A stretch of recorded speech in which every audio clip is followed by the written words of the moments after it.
So আপনাদেরকে যে সিনপসিসগুলো দিছি তার মধ্যে 2টা কোশ্চেনও আছে। আপনারা কি কোশ্চেন পেয়েছেন?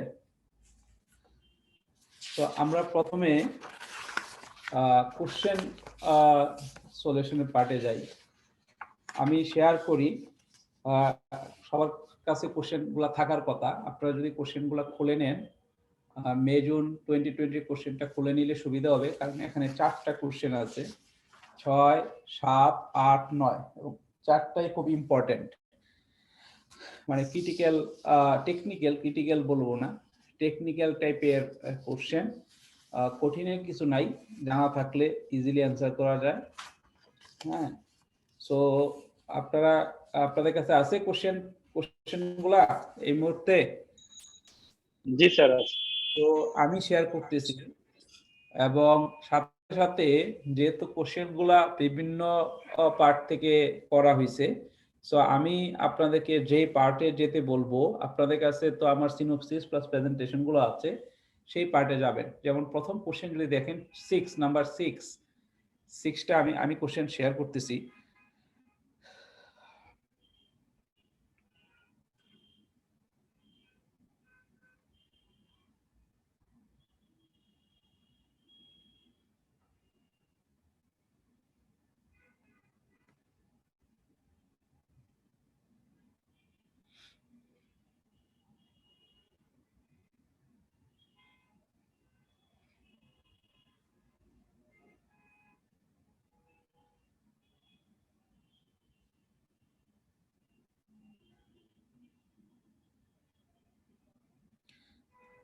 দেখা যাচ্ছে কোশ্চেনটা?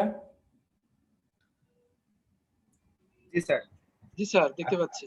এই কোশ্চেনটাকে আপনারা যদি বুঝতে চান, তাহলে আপনাদের 2টা পার্টে যেতে হবে। এক হলো আমরা refund, carry forward and refund নিয়ে আমাদের একটা প্রেজেন্টেশন ছিল।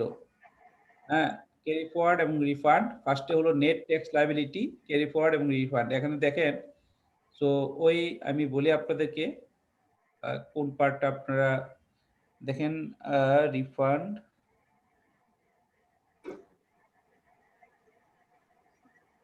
Bad records, negative bad records and রিফান্ডের একটা সিনোপসিস আপনাদেরকে আমি দিছি।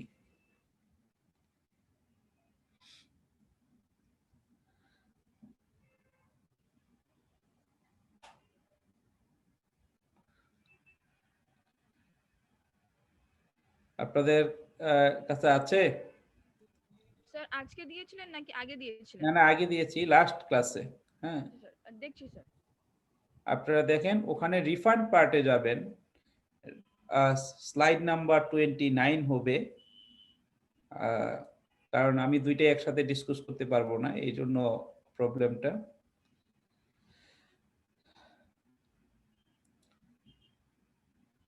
সবাই সবাই সবাই খুলতে পারছেন আপনারা প্রেজেন্টেশনটা?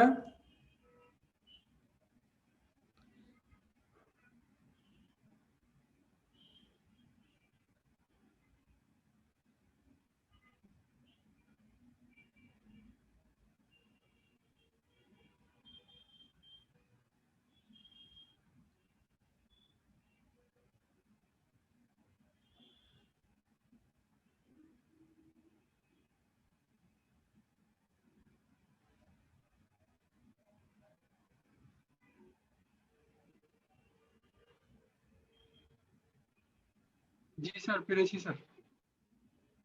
আমার স্ক্রিন শেয়ারটাকে পোস্ট করছেন কি আপনারা? কি কন্ট্রোল করতেছেন আমারটা?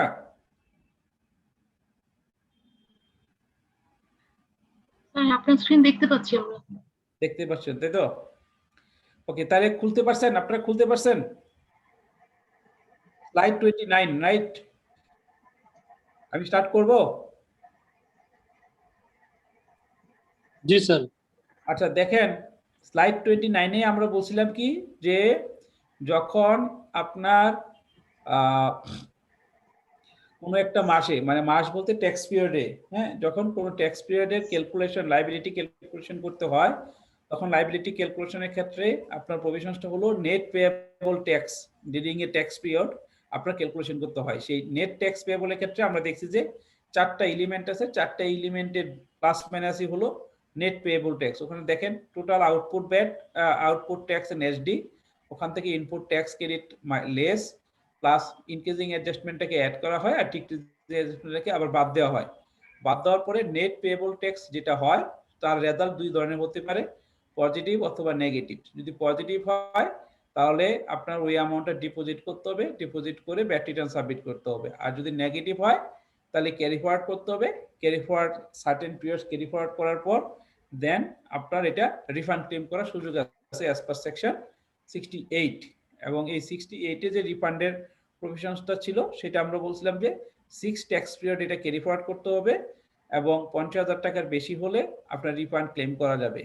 এবং এখানে একটা ইলাস্ট্রেশন ছিল যে জুলাইয়ের যদি কোনো ব্যালেন্স থাকে সেটা জানুয়ারি মাস পর্যন্ত, যেহেতু 6 মাস, তাহলে জুলাই পরবর্তী 6 মাস হ্যাঁ আপনার কন্টিনিউ করে দেন জানুয়ারি মাস, জুলাই পরে August, September, October, November, December, January পর্যন্ত ক্যারি ফরওয়ার্ড করে, যদি ক্যারি ফরওয়ার্ড করে কোনো ব্যালেন্স থেকে যায় negative net amount of July মাস, তখন এটাকে জুলাই মাসে রিফান্ড ক্লেম করতে হয়।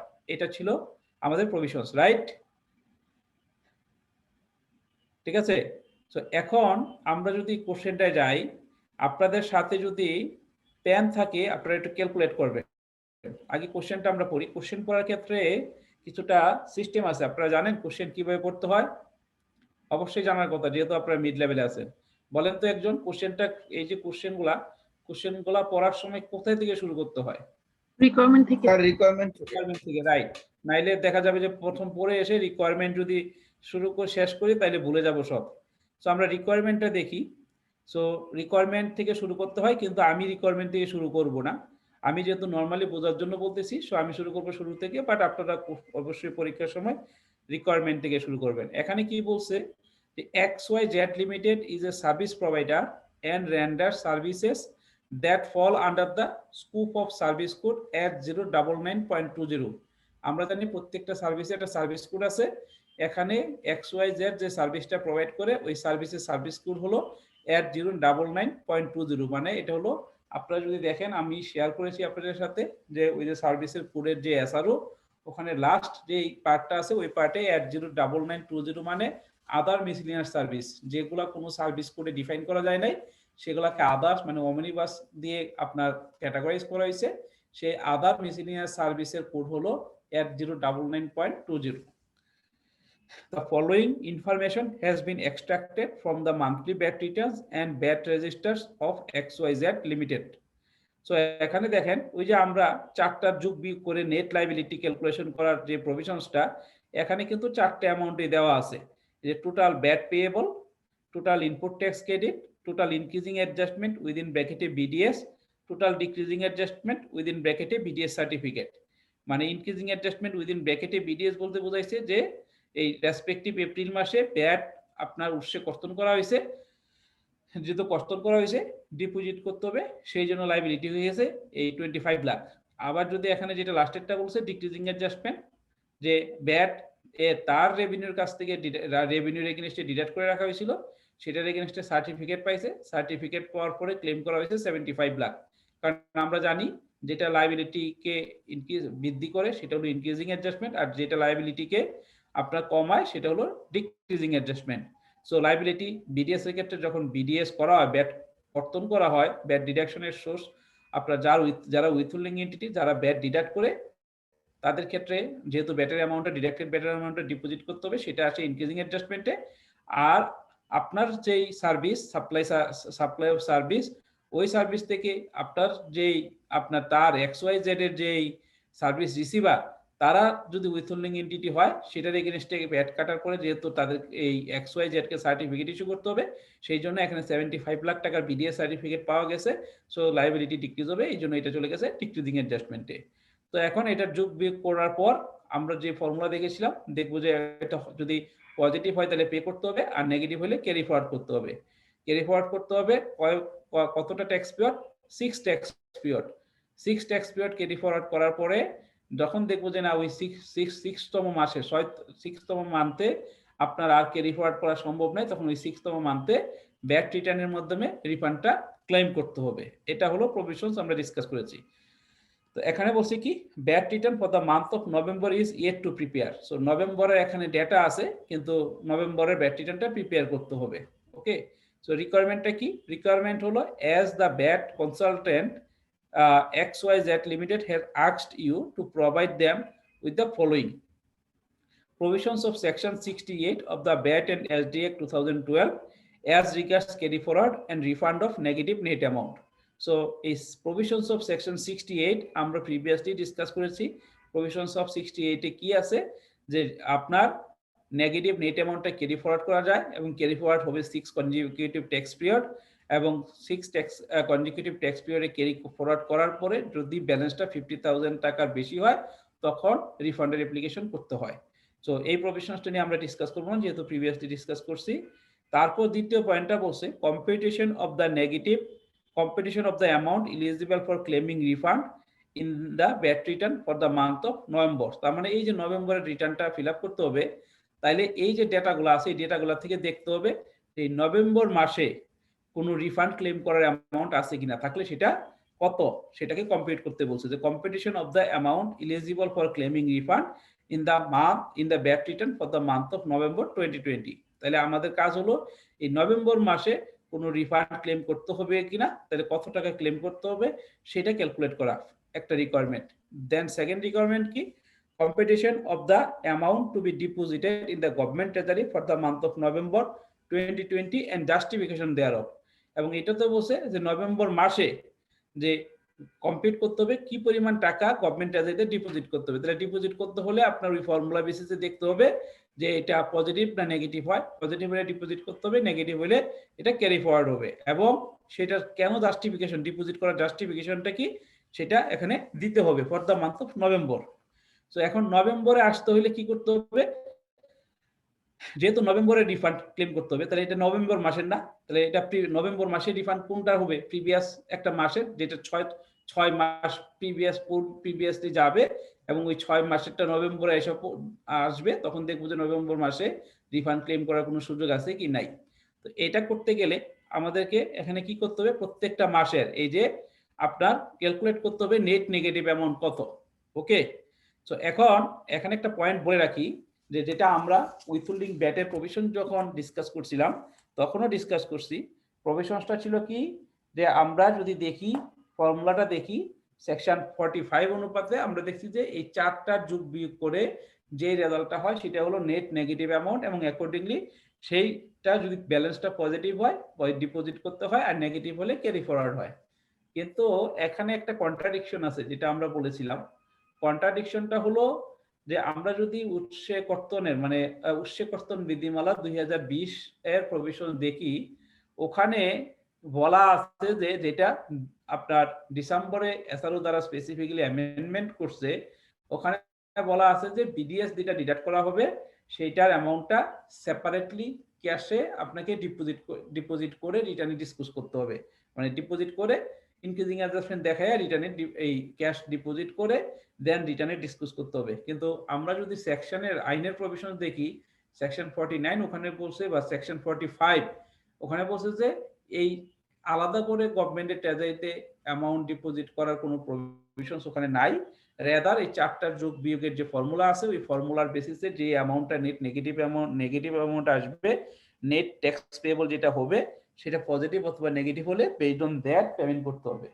সো এটা একটা ইম্পর্টেন্ট পয়েন্ট। এটাকে আপনাদের যেহেতু আইন আপনার এসআরও থেকে প্রিভেল হবে, সো আপনার এটাকে জাস্টিফাই করার জন্য সো নভেম্বরের রিটার্নটা ওই যে এখানে যে লাস্ট পয়েন্টটা সি রেসপন্সটা দিতে গেলে এটা নোট দিতে হবে। নোটটা কি হবে যে এই বিডিএস যেটা আছে বিডিএস এর অ্যামাউন্টটা সেপারেটলি এসআরওর বেসিসে জমা দেওয়া হয় নাই, রেদার অ্যাজ পার সেকশন 49 এবং 45 এর বেসিসে অ্যাডজাস্টমেন্ট করা হয়েছে। সো এটাকে সেপারেটলি ক্যাশ ডিপোজিট করার কোনো প্রভিশনস আপনার অ্যাপ্লাই করা হয় নাই। সো এই নোটটা কিন্তু টেকনিক্যালি এখানে দিতে হবে, নাইলে কিন্তু একটা কনফিউশন ক্রিয়েট হবে। সো এটা হলো একটা পয়েন্ট। দ্বিতীয় পয়েন্ট হলো আমরা যদি ধরে নেই যে অ্যাজ পার ল আমাকে সেপারেটলি আলাদা করে বিডিএস এর টাকা জমা দিতে হবে না, তখন এপ্রিল মাসে কি হচ্ছে আপনারা দেখেন। এপ্রিল মাসে একজন বলতে পারবেন যে তার নেট আপনার লায়াবিলিটিটা কত at the end of the month, April মাস শেষে এ আপনার XYZ লিমিটেডের লায়াবিলিটি কি, টাকা পে করতে হবে না ক্যারি ফরওয়ার্ড হবে? স্যার ক্যারি ফরওয়ার্ড হবে কত টাকা? 2 million 2 million sir. Sir 2 million. একটু নোট করেন, হ্যাঁ, উইদিন ব্র্যাকেটে আপনারা 2 মিলিয়ন লেখেন। ওকে, 20 লাখ। দেন মেতে কি হবে? স্যার 4,500 ক্যারি ফরওয়ার্ড হবে স্যার। মেতে 4.5 মিলিয়ন স্যার ক্যারি ফরওয়ার্ড হবে। মেতে 4.5 হবে কিভাবে? শুধু মে, আপনি এপ্রিলেটা যোগ করতেছেন। স্যার মেতে 2.5 million carry forward. 5 million, right. জুনে? স্যার জুনে হচ্ছে 0.5 মিলিয়ন ইয়া হবে পজিটিভ। পজিটিভ, তার মানে 0.5 মিলিয়ন আপনাকে পে করতে হবে, তাই তো? জি স্যার। তাহলে পে করতে হইলে আপনার কাছে কিন্তু আপনি গভর্নমেন্টের কাছে টাকা পান। এপ্রিলে পান হলো 22 মিলিয়ন আর মেতে পান 2.5 মিলিয়ন, রাইট? জি স্যার। তাহলে এখানে কিন্তু এই যে অ্যাডজাস্টমেন্টের ক্ষেত্রে খেয়াল করবেন যে এটা ফিফু প্রসেসে আপনার ফলো করতে হবে, যেটা আমরা ক্লাসেও বলেছিলাম। সো এখন এই এপ্রিলে আছে আপনার 22 মিলিয়ন আর মেতে আছে 2.5 মিলিয়ন। তার মানে আপনার এই এপ্রিলের যে আপনার 2 মিলিয়ন আছে, যেটা আপনার ক্যারি ফরওয়ার্ড অ্যামাউন্ট, সেই 2 মিলিয়ন থেকে তাইলে আপনি 5 মিলিয়ন এই জুনে অফসেট করতে পারেন। 5 লাখ টাকা। জি স্যার। সরি, এই 5 লাখ টাকা মানে 0.5 মিলিয়ন। সো তাহলে আপনার জুনের লায়াবিলিটি কিন্তু আর আপনার কোনো কিছু রইল না, তার মানে আপনাকে পে করার কোনো অব্লিগেশন নাই স্যার। নাই। এবং এপ্রিল মাসের আপনার 2 মিলিয়ন থেকে আপনার 0.5 মিলিয়ন চলে যাওয়ার পরে 1.5 মিলিয়ন রইল, আর মেতে রইল হলো 25 মিলিয়ন। ওকে, 2.5 মিলিয়ন। জি স্যার। 2.5। তাহলে এখন জুনে কত রইল? Sir 4 million total carry forward. না, 4 million total carry forward, fine. জুনে তো গেল, জুলাইয়ে কি হলো? স্যার জুলাই হচ্ছে স্যার 3.5 মিলিয়ন নেগেটিভ। তার মানে জুলাইয়ে 3.5 মিলিয়ন নেগেটিভ। ওকে, দেন অগাস্টে?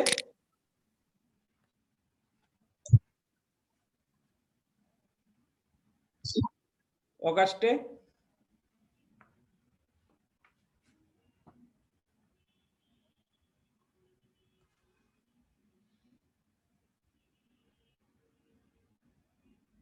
কি আপনারা শুনতে পাচ্ছেন আমাকে? আমি শুনতে পাচ্ছি না আপনাদেরকে? জি sir 1 million sir positive. 1 million positive, তার মানে এই টাকাটা ডিপোজিট করতে হবে। তাহলে স্যার। আমার যেহেতু ফিফু মেথড, তাহলে আমার এপ্রিলে আছে কত? 1.5। জি স্যার এপ্রিলে 1.5, মেতে 2.5 ক্যারি ফরওয়ার্ড আছে। তো 1.5 যদি আপনার ইয়ে হয়ে যায়, আপনার 1 মিলিয়ন আছে, তাহলে 1.5 থেকে 1 মিলিয়ন আপনার লেস হবে, তাইলে আপনার এপ্রিলে কত থাকবে? 0.5 million.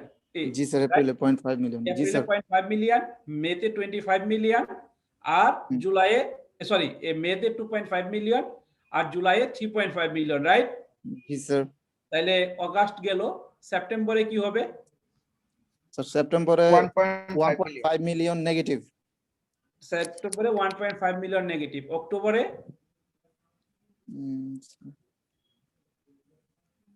2 million negative sir. 2 million negative. Then নভেম্বরে?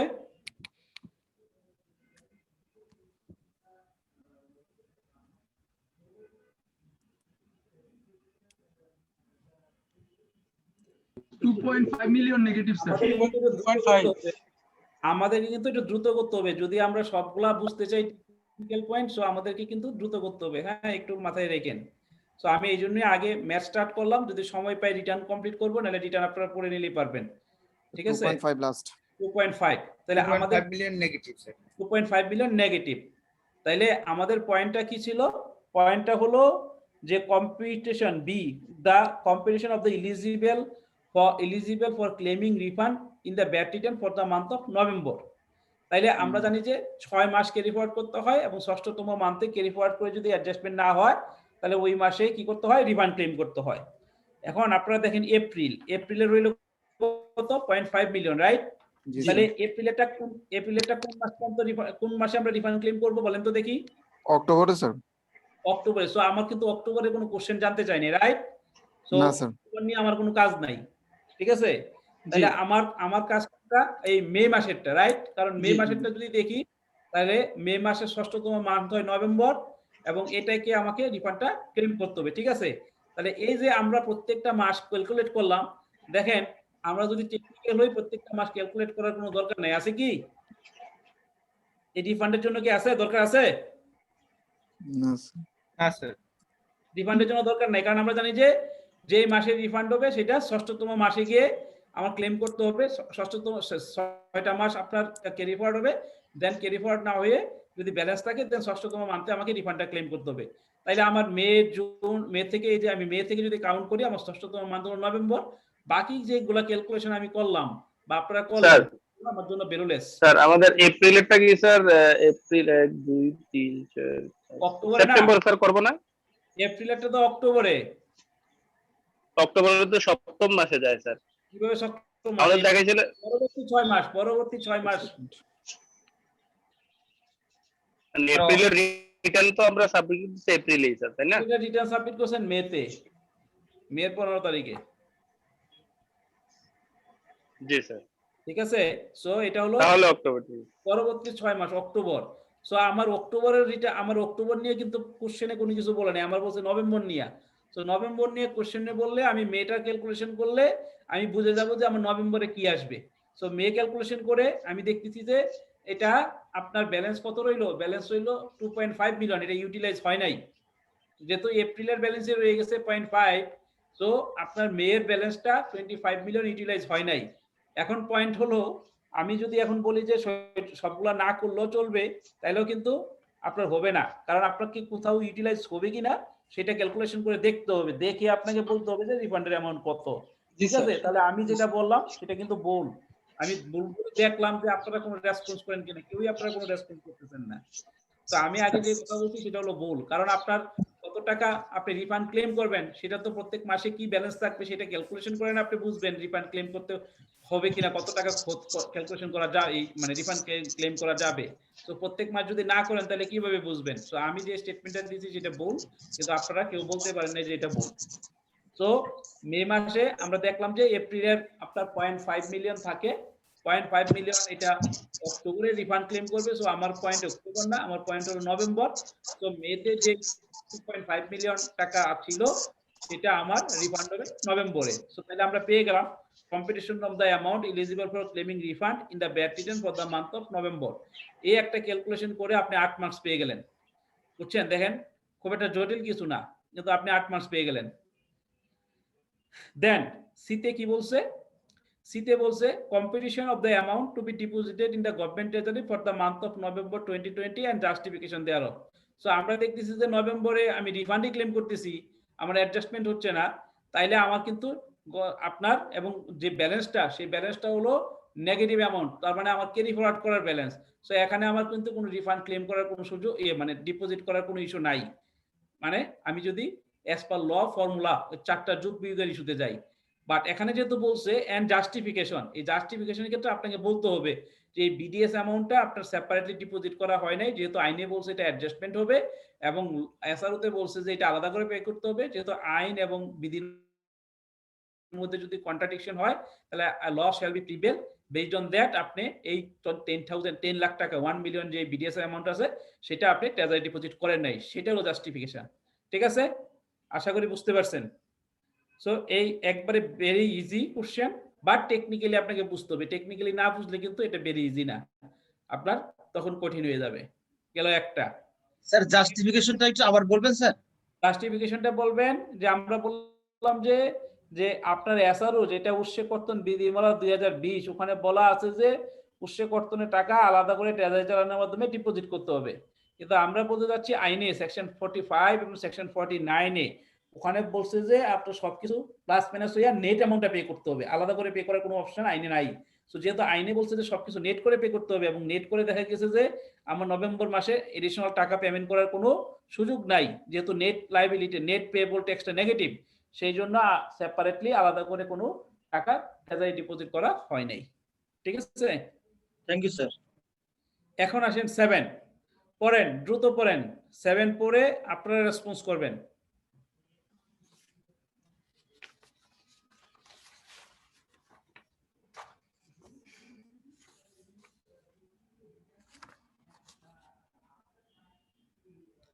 এটার জন্য আপনারা কোথায় যাবেন আমি বলি। এটা দেখতে গেলে আপনারা এখন আরেকটা স্লাইড ওপেন করেন।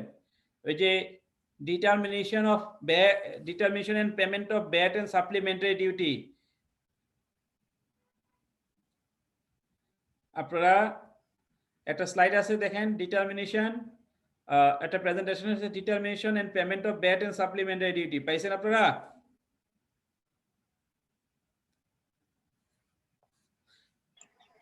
जी सर पेয়েছি স্যার। এটাতে সেকশন 32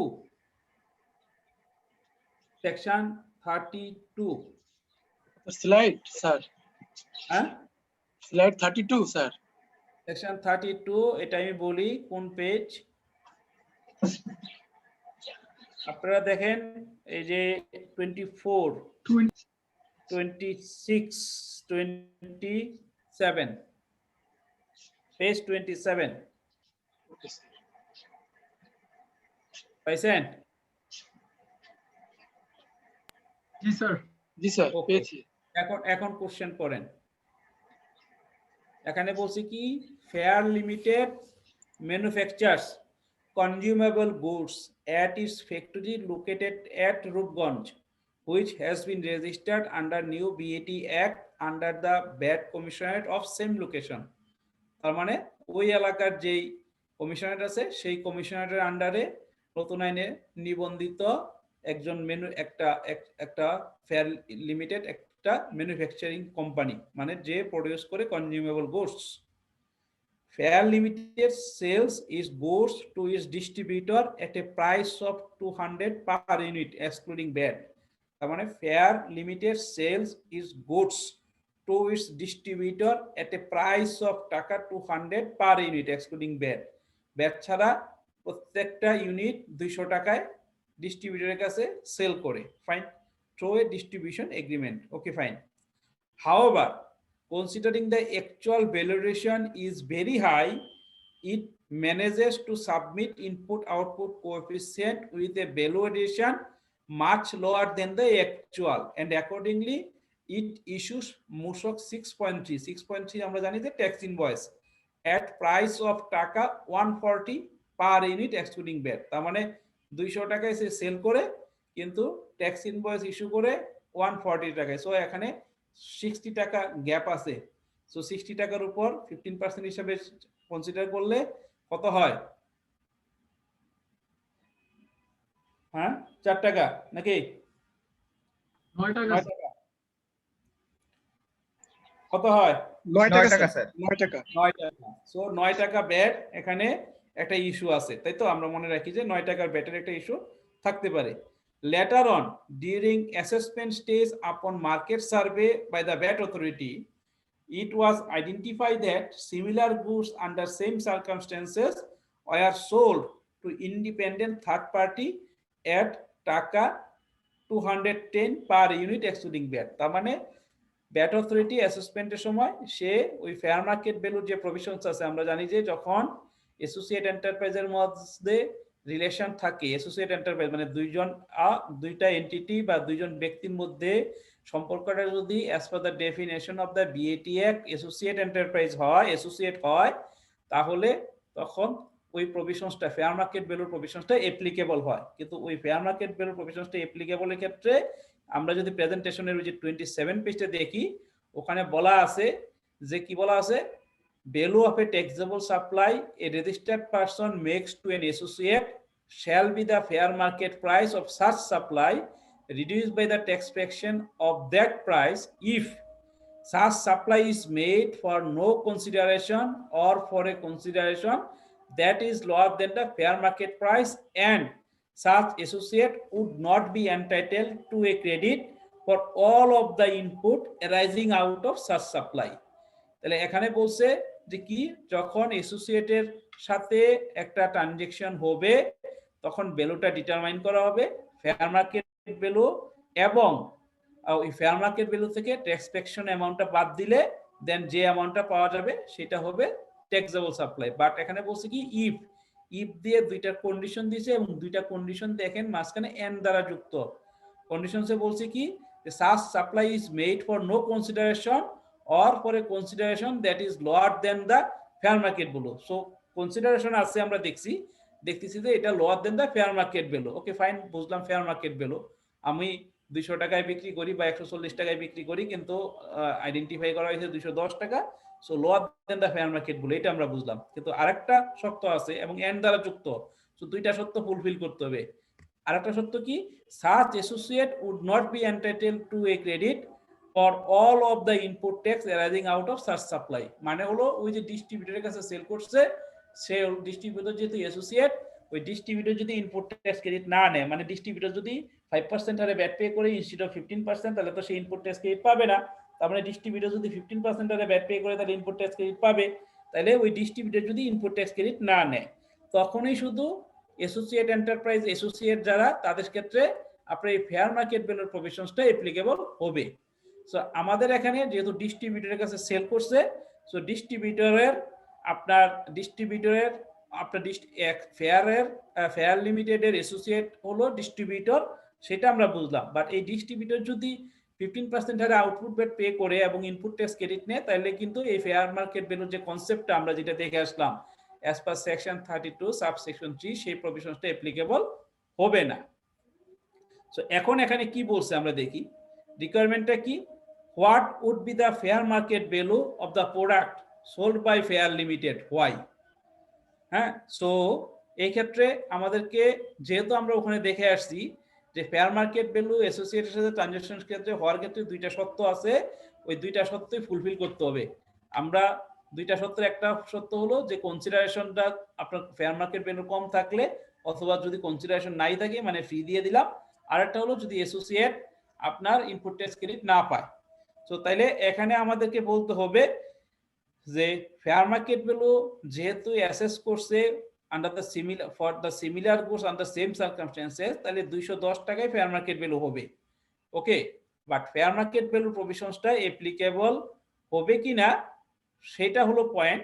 এবং সেটার ক্ষেত্রে যেহেতু ডিস্ট্রিবিউটর পারচেস করার পরে কোন প্রাইসে সেল করে সেটার কোনো আপনার তথ্য দেওয়া নাই, তো সেই ক্ষেত্রে আমরা বলতে পারি যে ডিস্ট্রিবিউটর নোট দিতে পারি যে ডিস্ট্রিবিউটর যদি ইনপুট ট্যাক্স ক্রেডিট ক্লেম করে, তাহলে ফার্স্টলি ফেয়ার মার্কেট ভ্যালু প্রভিশনসটা অ্যাপ্লিকেবল হবে না। সেকেন্ড বলছে যে mention the circumstances when fair market value is used under the BAT Act, তাহলে ওই যে সেকশন 32 সাবসেকশন 3 আমরা যেটা বললাম, ওই সার্কামস্টেন্সেসটাই হলো আপনার এটার অ্যানসার, মানে সেকশন 32 সাবসেকশন 3। এখন তৃতীয় যে পয়েন্টটা বলছে যে what are the legal consequence for issuing মূসক 6.3 এট টাকা 140 পার ইউনিট। সো আপনি বিক্রি করতেছেন 200 টাকায়, আপনি ট্যাক্স ইনভয়েস ইস্যু করতেছেন কত, 140 টাকায়। তো এখানে তাহলে কি হবে, এখন ট্যাক্স ইনভয়েস 140 টাকা ইস্যু করলে তাহলে আপনি 60 টাকা উপর ব্যাট ফাঁকি দিতেছেন। তো যদি ব্যাট ফাঁকি দেন, তাহলে আপনারা পেনাল্টির যে আমরা লাস্ট ক্লাসে ডিসকাস করেছিলাম, পেনাল্টির ওখানে একটা প্রভিশনস আছে। আপনারা যদি পেনাল্টির প্রভিশনসের স্লাইডে যান, তাহলে দেখেন ওখানে একটা পয়েন্ট বলা আছে যে কোন কোন ক্ষেত্রে আপনার পেনাল্টি কি পরিমাণ হতে পারে। সো আপনারা ওপেন করেন, আমি ওপেন করতেছি, আমি বলতেছি কোথায় আছে। সো ওখানের স্লাইড যদি আপনারা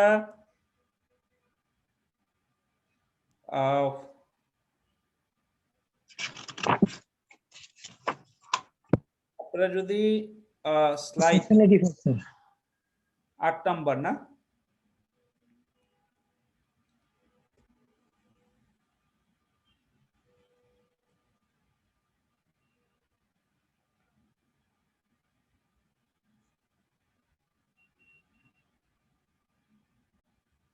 যে দেখেন এই যে আপনার সেটা হলো কত নাম্বার স্লাইড হলো আপনার 8 নাম্বার স্লাইডে দেখেন জিতে বলা আছে for not making inclusion of the output tax in return. So for not making inclusion of the output tax in the return, তার মানে আপনি ওই যে 60 টাকার উপরে আপনার আউটপুট ট্যাক্সটা যেটা আমরা 9 টাকা দেখলাম সেটা ডিসকাস করে নেই এবং পে করে নেই, তার মানে আমি ফাঁকি দেওয়ার চেষ্টা করছি। তাইলে twice the amount of output tax not included, তার মানে ওই 9 টাকার দ্বিগুণ হলো 18 টাকা। সো 18 টাকা পর্যন্ত পেনাল্টি ইম্পোজ করতে পারে এবং ওই যে 9 টাকা যেটা আপনার পে করা হয় নাই সেটা ক্লেম করবে। এবং এডিশনালি আমরা দেখেছি যে ইন্টারেস্ট ক্লেম করার প্রভিশনস আছে 2% পার মান্থ, যেদিন থেকে পরিশোধ করার প্রয়োজন ছিল তার মানে তার পরের দিন থেকে ইন্টারেস্ট আপনার 2% হারে পে করবে। সো এই হলো 3 ধরনের পয়েন্ট লিগ্যাল কনসিকুয়েন্স। ঠিক আছে, সো এই কোশ্চেনটা গেল। নেক্সট আমরা যেটা আসি সেটা হলো আর্টের ক্ষেত্রে আপনারা পড়েন। স্যার হ্যাঁ, একটু বলেন। ইয়ে ছিল স্যার, আমি ওই এ নাম্বার কোশ্চেনটা যেটা হ্যাঁ, বলেন। স্যার, এখানে কি আমার দুইটাই অপশন দিয়ে আনসারটা দিতে হবে? মানে আমি ডিরেক্ট তো আনসার দিতে পারবো না যে এটা কি ও ইনপুট ট্যাক্স ক্রেডিট ক্লেম হ্যাঁ, করেছে ওইটা কি? ওইভাবে দিবেন। এটা যে আমাদের এখানে যেহেতু পয়েন্ট নাই যে আপনার ডিস্ট্রিবিউটর কিভাবে সেল করে, ঠিক আছে, সো আপনি সেকশন 32 সাবসেকশন 3 এর প্রভিশনসটা বলবেন যে সেকশন 32 সাবসেকশন 3 তে এই প্রভিশনস বলা আছে এবং ফেয়ার মার্কেট ভ্যালুর অ্যাপ্লিকেশনটা হয় যখন এই সিচুয়েশনটা হয়, তাহলে এই সিচুয়েশন যদি ফুলফিল করে তাইলে 210 is the fair market value. হ্যাঁ, আর দেন আপনি এটা গুলো। আর তৃতীয় পয়েন্টটা যেটা বললাম সার্কামস্টেন্সেস, তো আপনার ওইটাই স্পেল আউট করে বলতে হবে আপনার answer to question B. Clear? Sir, আমি যদি এজিউম করে ধরি যে ও ইনপুট ট্যাক্স ক্রেডিট নেয় না, এরকম ধরে যদি আনসার দিলে কি? না, দিতে পারেন আপনার, সেক্ষেত্রে বলতে পারেন। তো সেক্ষেত্রে তো আপনার ফেয়ার মার্কেট ভ্যালু 210।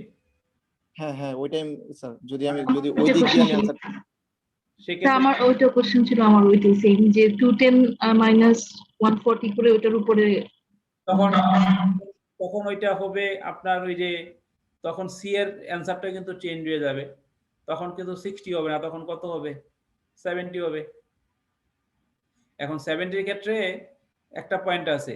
সো সে তো আপনার 60 আর আর 60 হয় হলো 200 এ আর 70 হয় হলো 210 এ। তখন 70 এর বেসিসে ক্যালকুলেশন হবে আপনার সি পয়েন্টে। ক্লিয়ার? ক্লিয়ার করে স্যার, একটু ক্লিয়ার করে বলবেন স্যার, ওই ইয়ার 70 আর 60 এটা একটু বুঝি নাই স্যার। 60 বুঝেন নাই? যদি আপনি যেটা বললেন যে কোশ্চেন এতে বলবেন যে সে আপনার ইনপুট ট্যাক্স ক্রেডিট পায় না, তো সেই ক্ষেত্রে তার ফেয়ার মার্কেট ভ্যালু হলো 210। হ্যাঁ, সো ফাইন, সেক্ষেত্রে ফেয়ার মার্কেট ভ্যালু আপনি 210 বললেন। তাইলে এখন সিতে গিয়ে রেসপন্স হবে কি? তাহলে আপনি পে করছেন কত টাকা? মাত্র 140 টাকায়। তো এটা ফেয়ার মার্কেট ভ্যালু কত? 210। ঠিক আছে, সো 210 এর ক্ষেত্রে ফেয়ার মার্কেট ভ্যালুতে আপনার 70 টাকার ডিফারেন্স। তাহলে 70 টাকার ডিফারেন্স হলো 15% ব্যাট। তাহলে অ্যাকর্ডিংলি জি স্যার। অ্যান্সারটা হবে instead of 60 70, right? G sir. Okay Then sir. is art. Art is very technical. আর্টের ক্ষেত্রে যদি আমরা যেতে চাই তাহলে আপনারা ওয়ার্ল্ড, তাই তো? ওয়ার্ল্ড কি করছে? স্যার, এগুলো সব মানে অ্যাকচুয়াল কোশ্চেন থেকে নাকি একসাথে করা? অ্যাকচুয়াল কোশ্চেন এতগুলো ব্যাট থেকে একসাথে পরপর? 40 নাম্বার ব্যাটে আপনি যদি এই ব্যাটের কোশ্চেনগুলো ঠিকভাবে করতে পারেন আপনার পাস মার্কস তো হয়ে যায়। স্যার, আজকে লাস্ট ক্লাস এটা খুব শকিং লাগছে, কারণ আমি সব কালেক্ট করছিলাম কোশ্চেন গুলো প্রথম ক্লাস থেকে, তো ভাবছিলাম লাস্ট ক্লাসের আগে স্যার লাস্ট ক্লাসে ডিসকাস করবো। হ্যাঁ, তো কোশ্চেনটা আপনাদের নতুন আইনে আসা আছে। এটা একটা আরেকটা কোশ্চেন আছে যেটা আপনার নভেম্বর ডিসেম্বর 2019। হ্যাঁ, তারপরে যদি এছাড়া আপনাদের কোনো কোশ্চেন থাকে, যেহেতু ক্লাস না থাকলে আপনারা আমাকে ফোন দিয়েন, আমি চেষ্টা করব আপনাদের কোশ্চেনের পয়েন্ট থাকলে আমি সলভ করে দিতে। ঠিক আছে? Thank you sir. স্যার, বলেন। স্যার আরো কোনখান থেকে মানে প্রসপেক্ট কোশ্চেন হতে পারে ম্যাথমেটিক্যাল, এরকম একটু যদি বলে দিতেন যে। হতে পারে কোনখানে থেকে? আমাদের তো আপনার নতুন আইনে আর কোনো কোশ্চেন ব্যাংক নাই, কারণ এর নতুন আইনে আসার পর তো আর কোশ্চেন হয় নাই। এখন কোশ্চেনের প্যাটার্ন আপনি বুঝতে পারেন, কিন্তু কোথায় থেকে হতে পারে, কি হতে পারে সেটা বলা। যেমন আপনার সাজেস্টেড অ্যান্সার আপনার এই ম্যানুয়ালে কিছু কোশ্চেন আছে, সেটা দেখতে পারেন। আর এগুলা রেডিলি অ্যাভেলেবল, এবং আপনি দেখবেন 9 নাম্বার কোশ্চেনটা যদি আপনারা দেখেন, এই 9 নাম্বারের মতো সিমিলার কোশ্চেন অলমোস্ট আসছে হলো আপনার নভেম্বর ডিসেম্বর 2019 এ। সো এরকম হয়তো আপনার হয়ে যেতে পারে, কিন্তু এইরকম আর কোথায় থেকে আসতে পারে সেটা বলা কিন্তু ডিফিকাল্ট, কারণ আমাদের প্রফেশনাল লাইফে তো আর অন্য কোনো ইনস্টিটিউটের মতো কোশ্চেন এরকম হচ্ছে না। সো আমরা ইউনিক, সো এখন আর তাকে বলার কোনো সুযোগ নাই যে আর কোথায় থেকে উঠতে পারে। কথা বুঝতে না পারছেন? স্যার, আমি বলতেছিলাম স্যার ম্যাথমেটিক্যাল কোশ্চেন মানে যেগুলো আসছে দুইটা ইয়ারে, এর বাইরেও কি মানে আপনার যতটুকু মানে এক্সপেরিয়েন্স বা এটা অনুযায়ী। এটা তো হতেই পারে, এটা হবে না, এটা তো ভেরি কমন ইস্যু।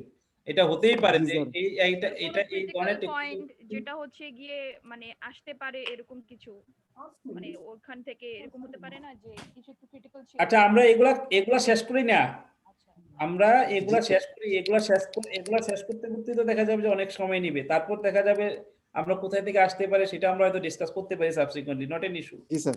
জি ঠিক স্যার, আছে, থ্যাংক ইউ স্যার। আপনারা এইটে যদি যান, আপনারা দুইটা স্লাইড আপনাদেরকে এই এক্সিস্টিং যে determination and payment of VAT, হ্যাঁ এইটাতে আপনারা হলো দেখেন ওই যে সেকশন 20, ওখানে সেকশন 20 এর প্রভিশনস আছে। সেকশন 20 এর প্রভিশনস হলো আপনার স্লাইড নাম্বার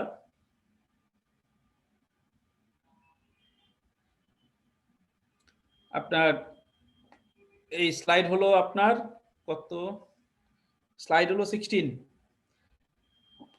হ্যাঁ স্লাইড 16। এবং এটাকে অ্যান্সার করতে হলে আপনাকে আরেকটা পার্টে যেতে হবে, যেটা আমরা লাস্ট ক্লাসে ডিসকাস করেছিলাম, special supplies, bat on special supplies. Bat on special supplies এর একটা সিনপসিস আমি আজকে দিয়েছি আপনাদেরকে, দেখেন ওইটা লটাই, যেহেতু আমরা ওইটা ডিসকাস করেছিলাম লটা, সো ওই লর প্রভিশনস গুলাই ইন ইংলিশ, ওইটাতে যান সেকশন 42।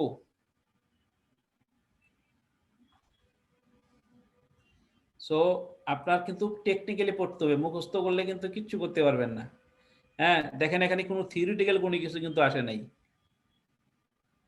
থিওরিটিক্যাল কোনো কিছুই আসে নাই।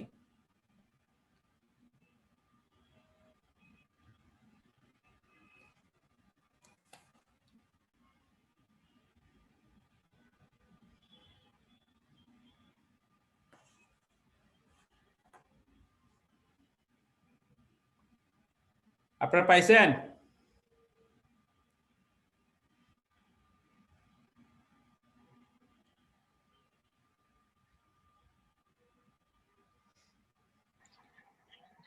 আপনারা কি আপনাদের ডকুমেন্টস পাইছেন? একটা পেয়েছি স্যার। জি স্যার। কোনটা পাইছেন ভাইয়া?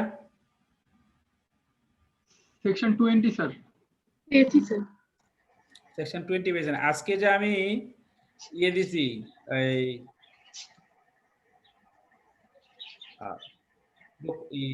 সিনপসিস দিছি প্লাস পেয়েছি স্যার, এখন পেয়েছি স্যার। পেয়েছেন? সো ওইটা ওপেন করেন, ওখানে দেখেন স্পেশাল সাপ্লাইসে, হ্যাঁ স্পেশাল সাপ্লাইসের আপনার 42, মানে 42 মিন্স আমি বলি আপনাকে কত number page, page should be 20, কারণ এটা ইম্পর্টেন্ট। আপনারা 20 ওপেন করেন।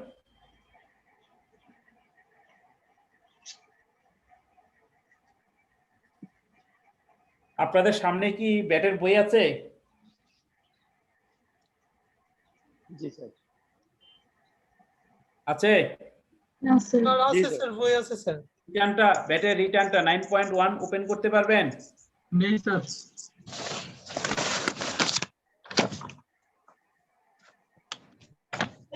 Very technical, it is very technical question, এজন্য ওপেন করে বোঝার চেষ্টা করেন এবং আপনারা চিন্তা করবেন যে কোশ্চেন কিভাবে আসে।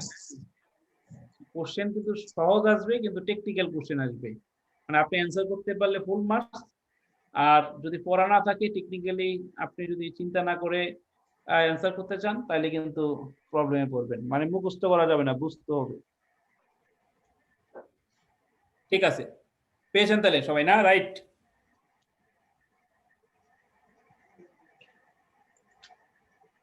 শুরু করবো?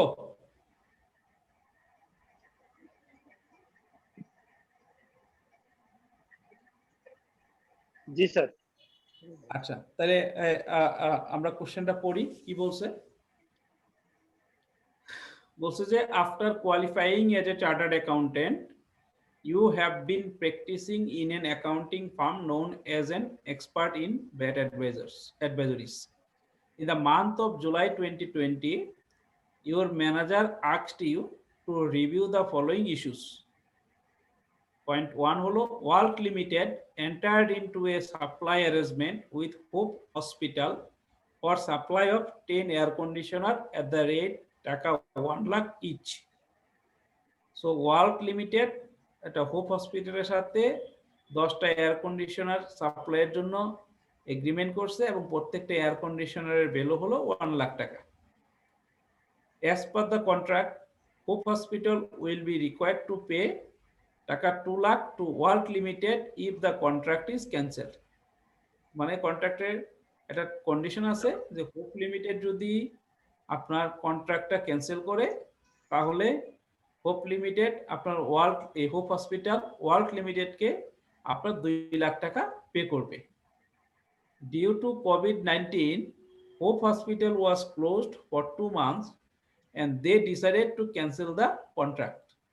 কোভিডের কারণে হসপিটাল বন্ধ ছিল এবং এই কারণে তারা ডিসাইড করলো যে তারা কন্ট্রাক্টটা ক্যান্সেল করবে।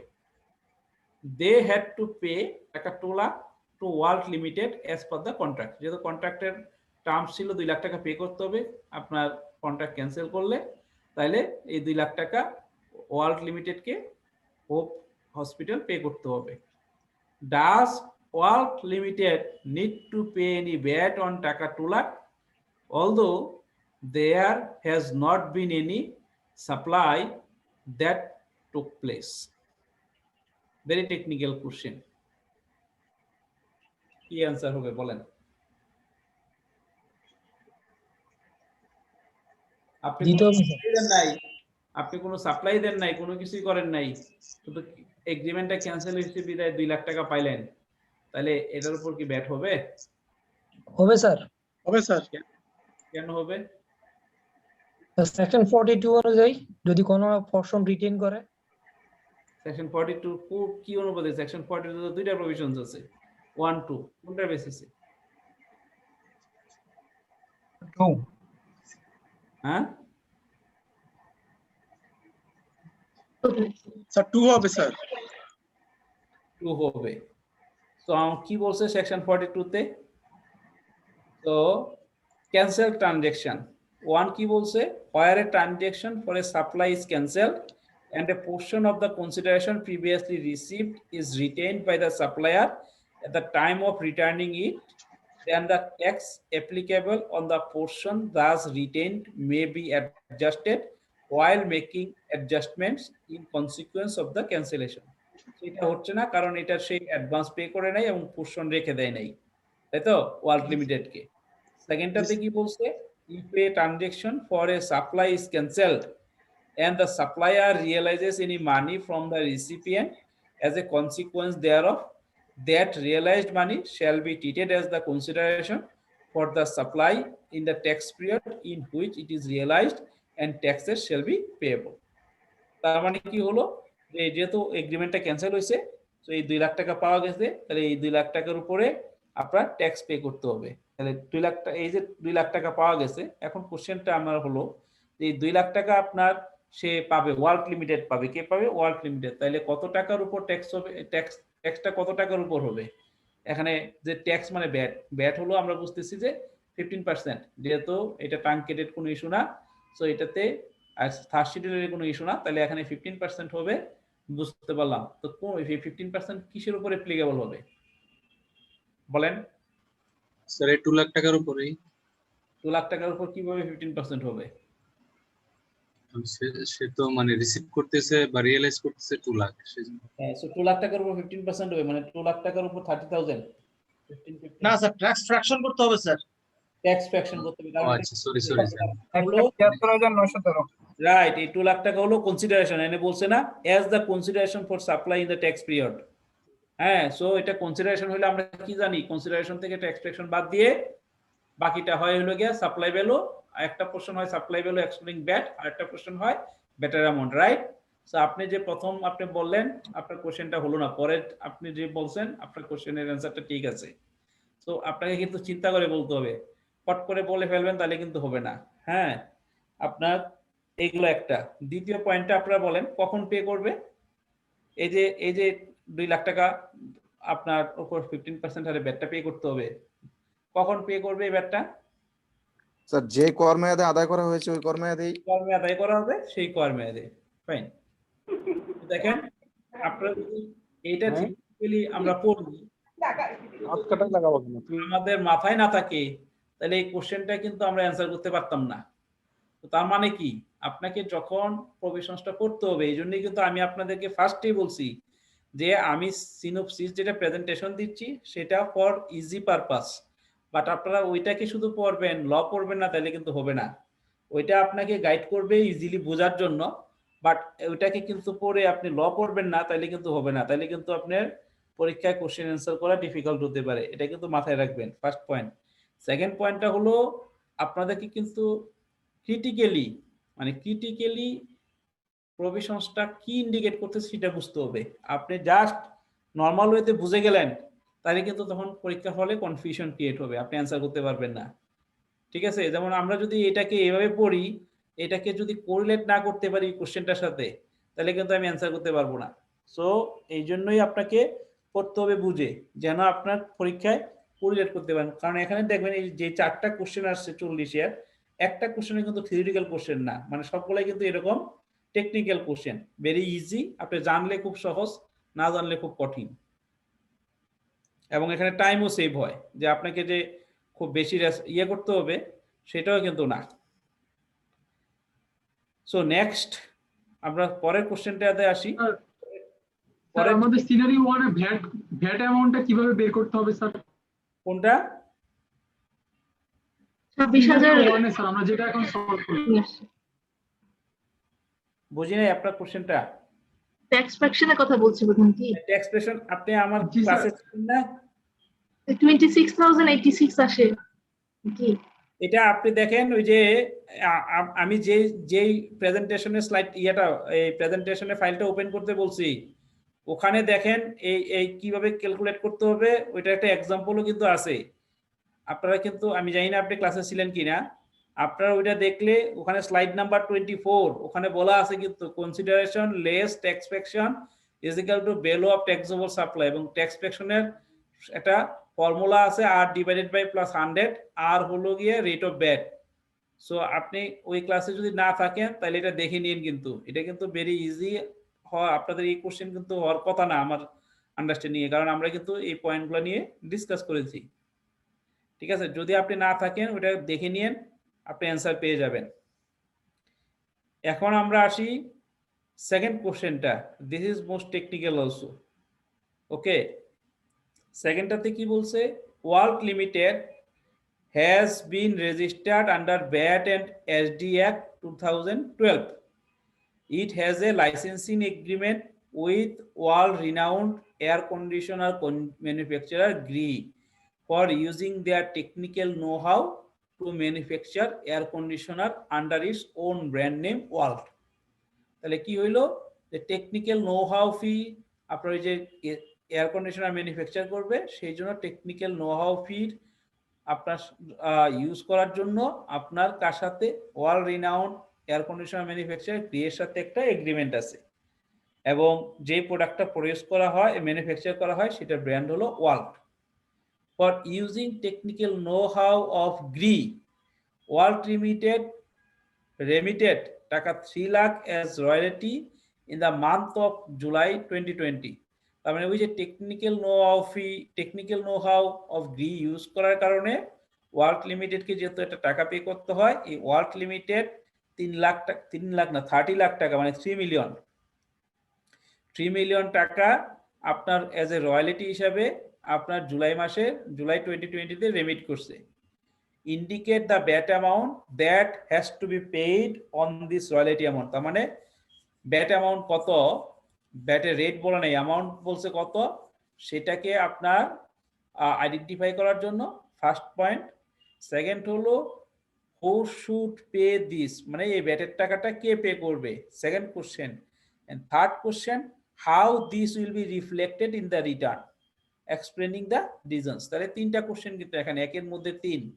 ওয়ান ইজ অ্যামাউন্ট কত হবে, সেকেন্ড ইজ আপনার কে পে করবে, থার্ড ইজ ব্যাট রিটার্নে এটা কিভাবে রিফ্লেকশন হবে। এনিওয়ান, আপনারা এখন বলেন কি অ্যান্সার করবেন? স্যার এটা রিভার্স চার্জের একটা হ্যাঁ ওয়ার্ল্ড অবশ্যই। লিমিটেড পে করবে। হ্যাঁ সরি, ওয়ার্ল্ড লিমিটেড পে করবে ওয়ার্ল্ড লিমিটেড পে করবে। কেন পে করবে? Because he is VAT registered under মানে কোন বেসিসে পে করবে? What is the reference of section 16 sir. Right, section 16 এ দেখেন বলা আছে কোন ক্ষেত্রে কে পে করবে। সো ওখানে সেকশন 16 এর একটা পয়েন্টে বলা আছে যে ক্ষেত্রে সেবা আমদানির ক্ষেত্রে আমদানিকৃত সেবার করযোগ্য সরবরাহের ক্ষেত্রে সরবরাহ গ্রহীতা। সো আপনাকে রেফারেন্স দিয়ে বলতে হবে অ্যাজ পার সেকশন 16 আপনার ক্লজ ডি মানে গহ সরি সি, ওখানে বলা আছে যে আপনার সার্ভিসটা ইম্পোর্ট করবে সে পে করবে। এটা হলো সেকেন্ড কোশ্চেনটার জবাব দিলেন, কিন্তু ফার্স্ট পয়েন্টটা যে indicate the bat amount that has to be paid on this royalty amount, ব্যাটের অ্যামাউন্ট কত হবে? স্যার 45,000। সেকেন্ড পয়েন্টটা এখানে 45,000 কেন হবে? এখানে কি আমরা tax sir 4.5 lakh. Tax section use করব নাকি না স্যার, কেন ইউজ করব না বলেন? স্যার যেটা কনসিডারেশন আমরা পে করছি তার উপরে পে করতে হবে। কোন বেসিসে? আমরা জানি যে যেটা আমরা পাই, যেটা পে করি, যেটা পাই সেটা হলো গিয়া কনসিডারেশন, এটার মধ্যে ইনক্লুড করা থাকে সবকিছু। দেন এটা থেকে ট্যাক্স সেকশন আপনার ফর্মুলা ইউজ করে ক্যালকুলেট করতে হয়। এখন আপনি যে বললেন যে এইটার উপরে পে করবে, বুঝলাম, but what is the reference? যেমন ওই যে কে পে করবে এটা রেফারেন্স আমরা সেকশন 16 পাইলাম, তো এটা 149 এসআর 149। হ্যাঁ এসআর 149। এসআরওতে যাচ্ছেন কেন? আগে আইন থাকতে। স্যার আইনে 16 সেকশন 16 এ বলা আছে স্যার। সেকশন 16 এ কি বলা আছে? কে পে করবে, কোন অ্যামাউন্টের উপর পে করবে বলা আছে? ওটা তো বলা নাই। এটা কি 3 লাখ হবে নাকি 3 লাখে আপনার ওই ভাগ করবো ওই ট্যাক্স সেকশন দিয়া, এটা হবে নাকি 3 লাখের উপর হবে এক? এবং এখানে রেট অফ ব্যাট কত হবে? দুইটা পয়েন্ট, আগে অ্যামাউন্টে গেলে তো আমাকে রেট অফ ব্যাট জানতে হবে। তাহলে স্ট্যান্ডার্ড ব্যাট রেট। কেন স্ট্যান্ডার্ড ব্যাট রেট হবে?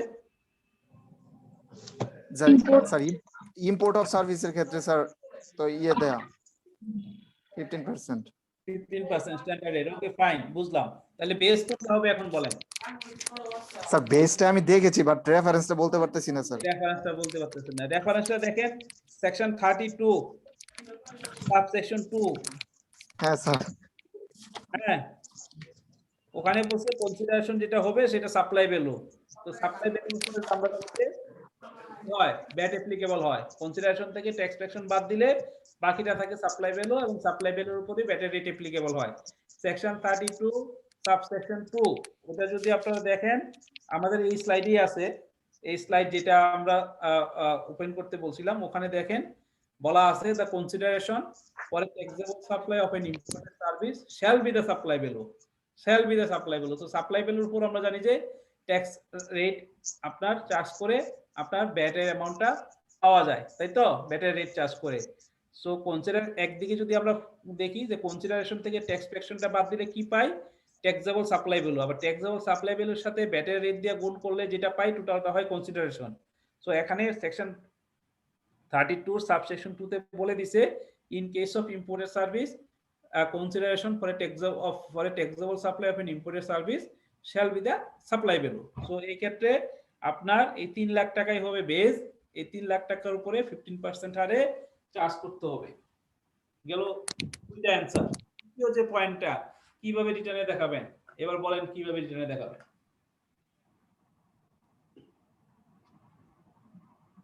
স্যার একবার আউটপুট ট্যাক্স দেখাবো, তারপর ইনপুট ট্যাক্স। শেষ? স্যার এটাই স্যার এতটুকু।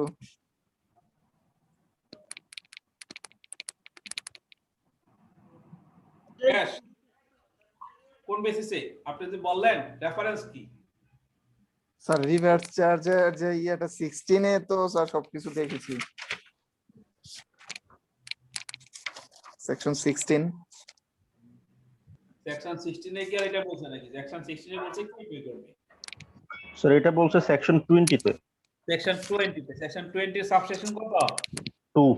সেকশন 20 সাবসেকশন 2 তে বলছে কি যে আপনার রিভার্স চার্জের বেসিসে এটা হবে, একবার হবে আউটপুট, একবার হবে ইনপুট, তাই তো? এবং আপনারা যদি মনে করেন, মানে রিকল করেন যে আমরা যখন ইনপুট ট্যাক্স ক্রেডিটের প্রভিশনগুলো পড়তেছিলাম অ্যাজ পার সেকশন 46, ওখানে কিন্তু একটা প্রভিশন ছিল যে ইম্পোর্টেড সার্ভিসের ক্ষেত্রে যদি আউটপুট হিসেবে ডিসকাউন্ট না করা হয় তাহলে ইনপুট ট্যাক্স ক্রেডিট ক্লেম করা যাবে না, তাই তো? জি স্যার। তো এখন ইনপুট আউটপুট দেখাইছেন, তো আউটপুট দেখাইলে কি করতে হয়? এটার প্রভিশনসটা হলো আউটপুট দেখাইছেন। আউটপুট দেখাইয়া আপনি যদি সেকশন 46 এ দেখেন, সেকশন 46 এ বলছে কি যে রিবেট নেওয়ার জন্য ইম্পোর্টের সার্ভিসে কি দরকার, ট্রেজারি চালান দরকার। দেখেন আপনারা সেকশন 46 কি আপনাদের সামনে আছে? সেকশন 46 আমার স্লাইড যদি দেখেন ওইটা তো আছে। আর সহজের জন্য যদি আপনারা সেকশন 46 বই থাকে, বই খুললে আপনারা দেখেন ওখানে সেকশন 46 এর সাবসেকশন 3 তে বলা আছে ধারা 20 এর উপধারা 2 এর ক্ষেত্রে কর পরিশোধের সপক্ষে ট্রেজারি চালান। তাইলে ওই যে আপনি সেকশন 20 সাবসেকশন 2 এর অনুপাতে একবার বলছেন আউটপুট আর একবার বলছেন ইনপুট, তাহলে ইনপুট টেস্ট কেস নিতে গেলে আপনার কি থাকতে হবে? ট্রেজারি চালান থাকতে হবে। বুঝতে পারছেন? তো ট্রেজারি চালান যদি থাকতে হয় তাহলে কি হবে? তাহলে হবে প্রথমে আপনাকে আউটপুট দেখাইতে হবে, 3 জায়গায় যাবে। দ্বিতীয় হলো এই টাকাটা আপনাকে ডিপোজিট করতে হবে, ডিপোজিট করে আপনাকে ব্যাটারি রিটার্নের ট্রেজারির পার্টে দেখাইতে হবে। দেখানোর পরে তৃতীয় হলো ওই বাই বার্চু অফ দ্যাট ট্রেজারি চালান আপনি রেয়াত নেবেন। তার মানে 3 জায়গায় এন্ট্রি হচ্ছে। বুঝতে পারছেন?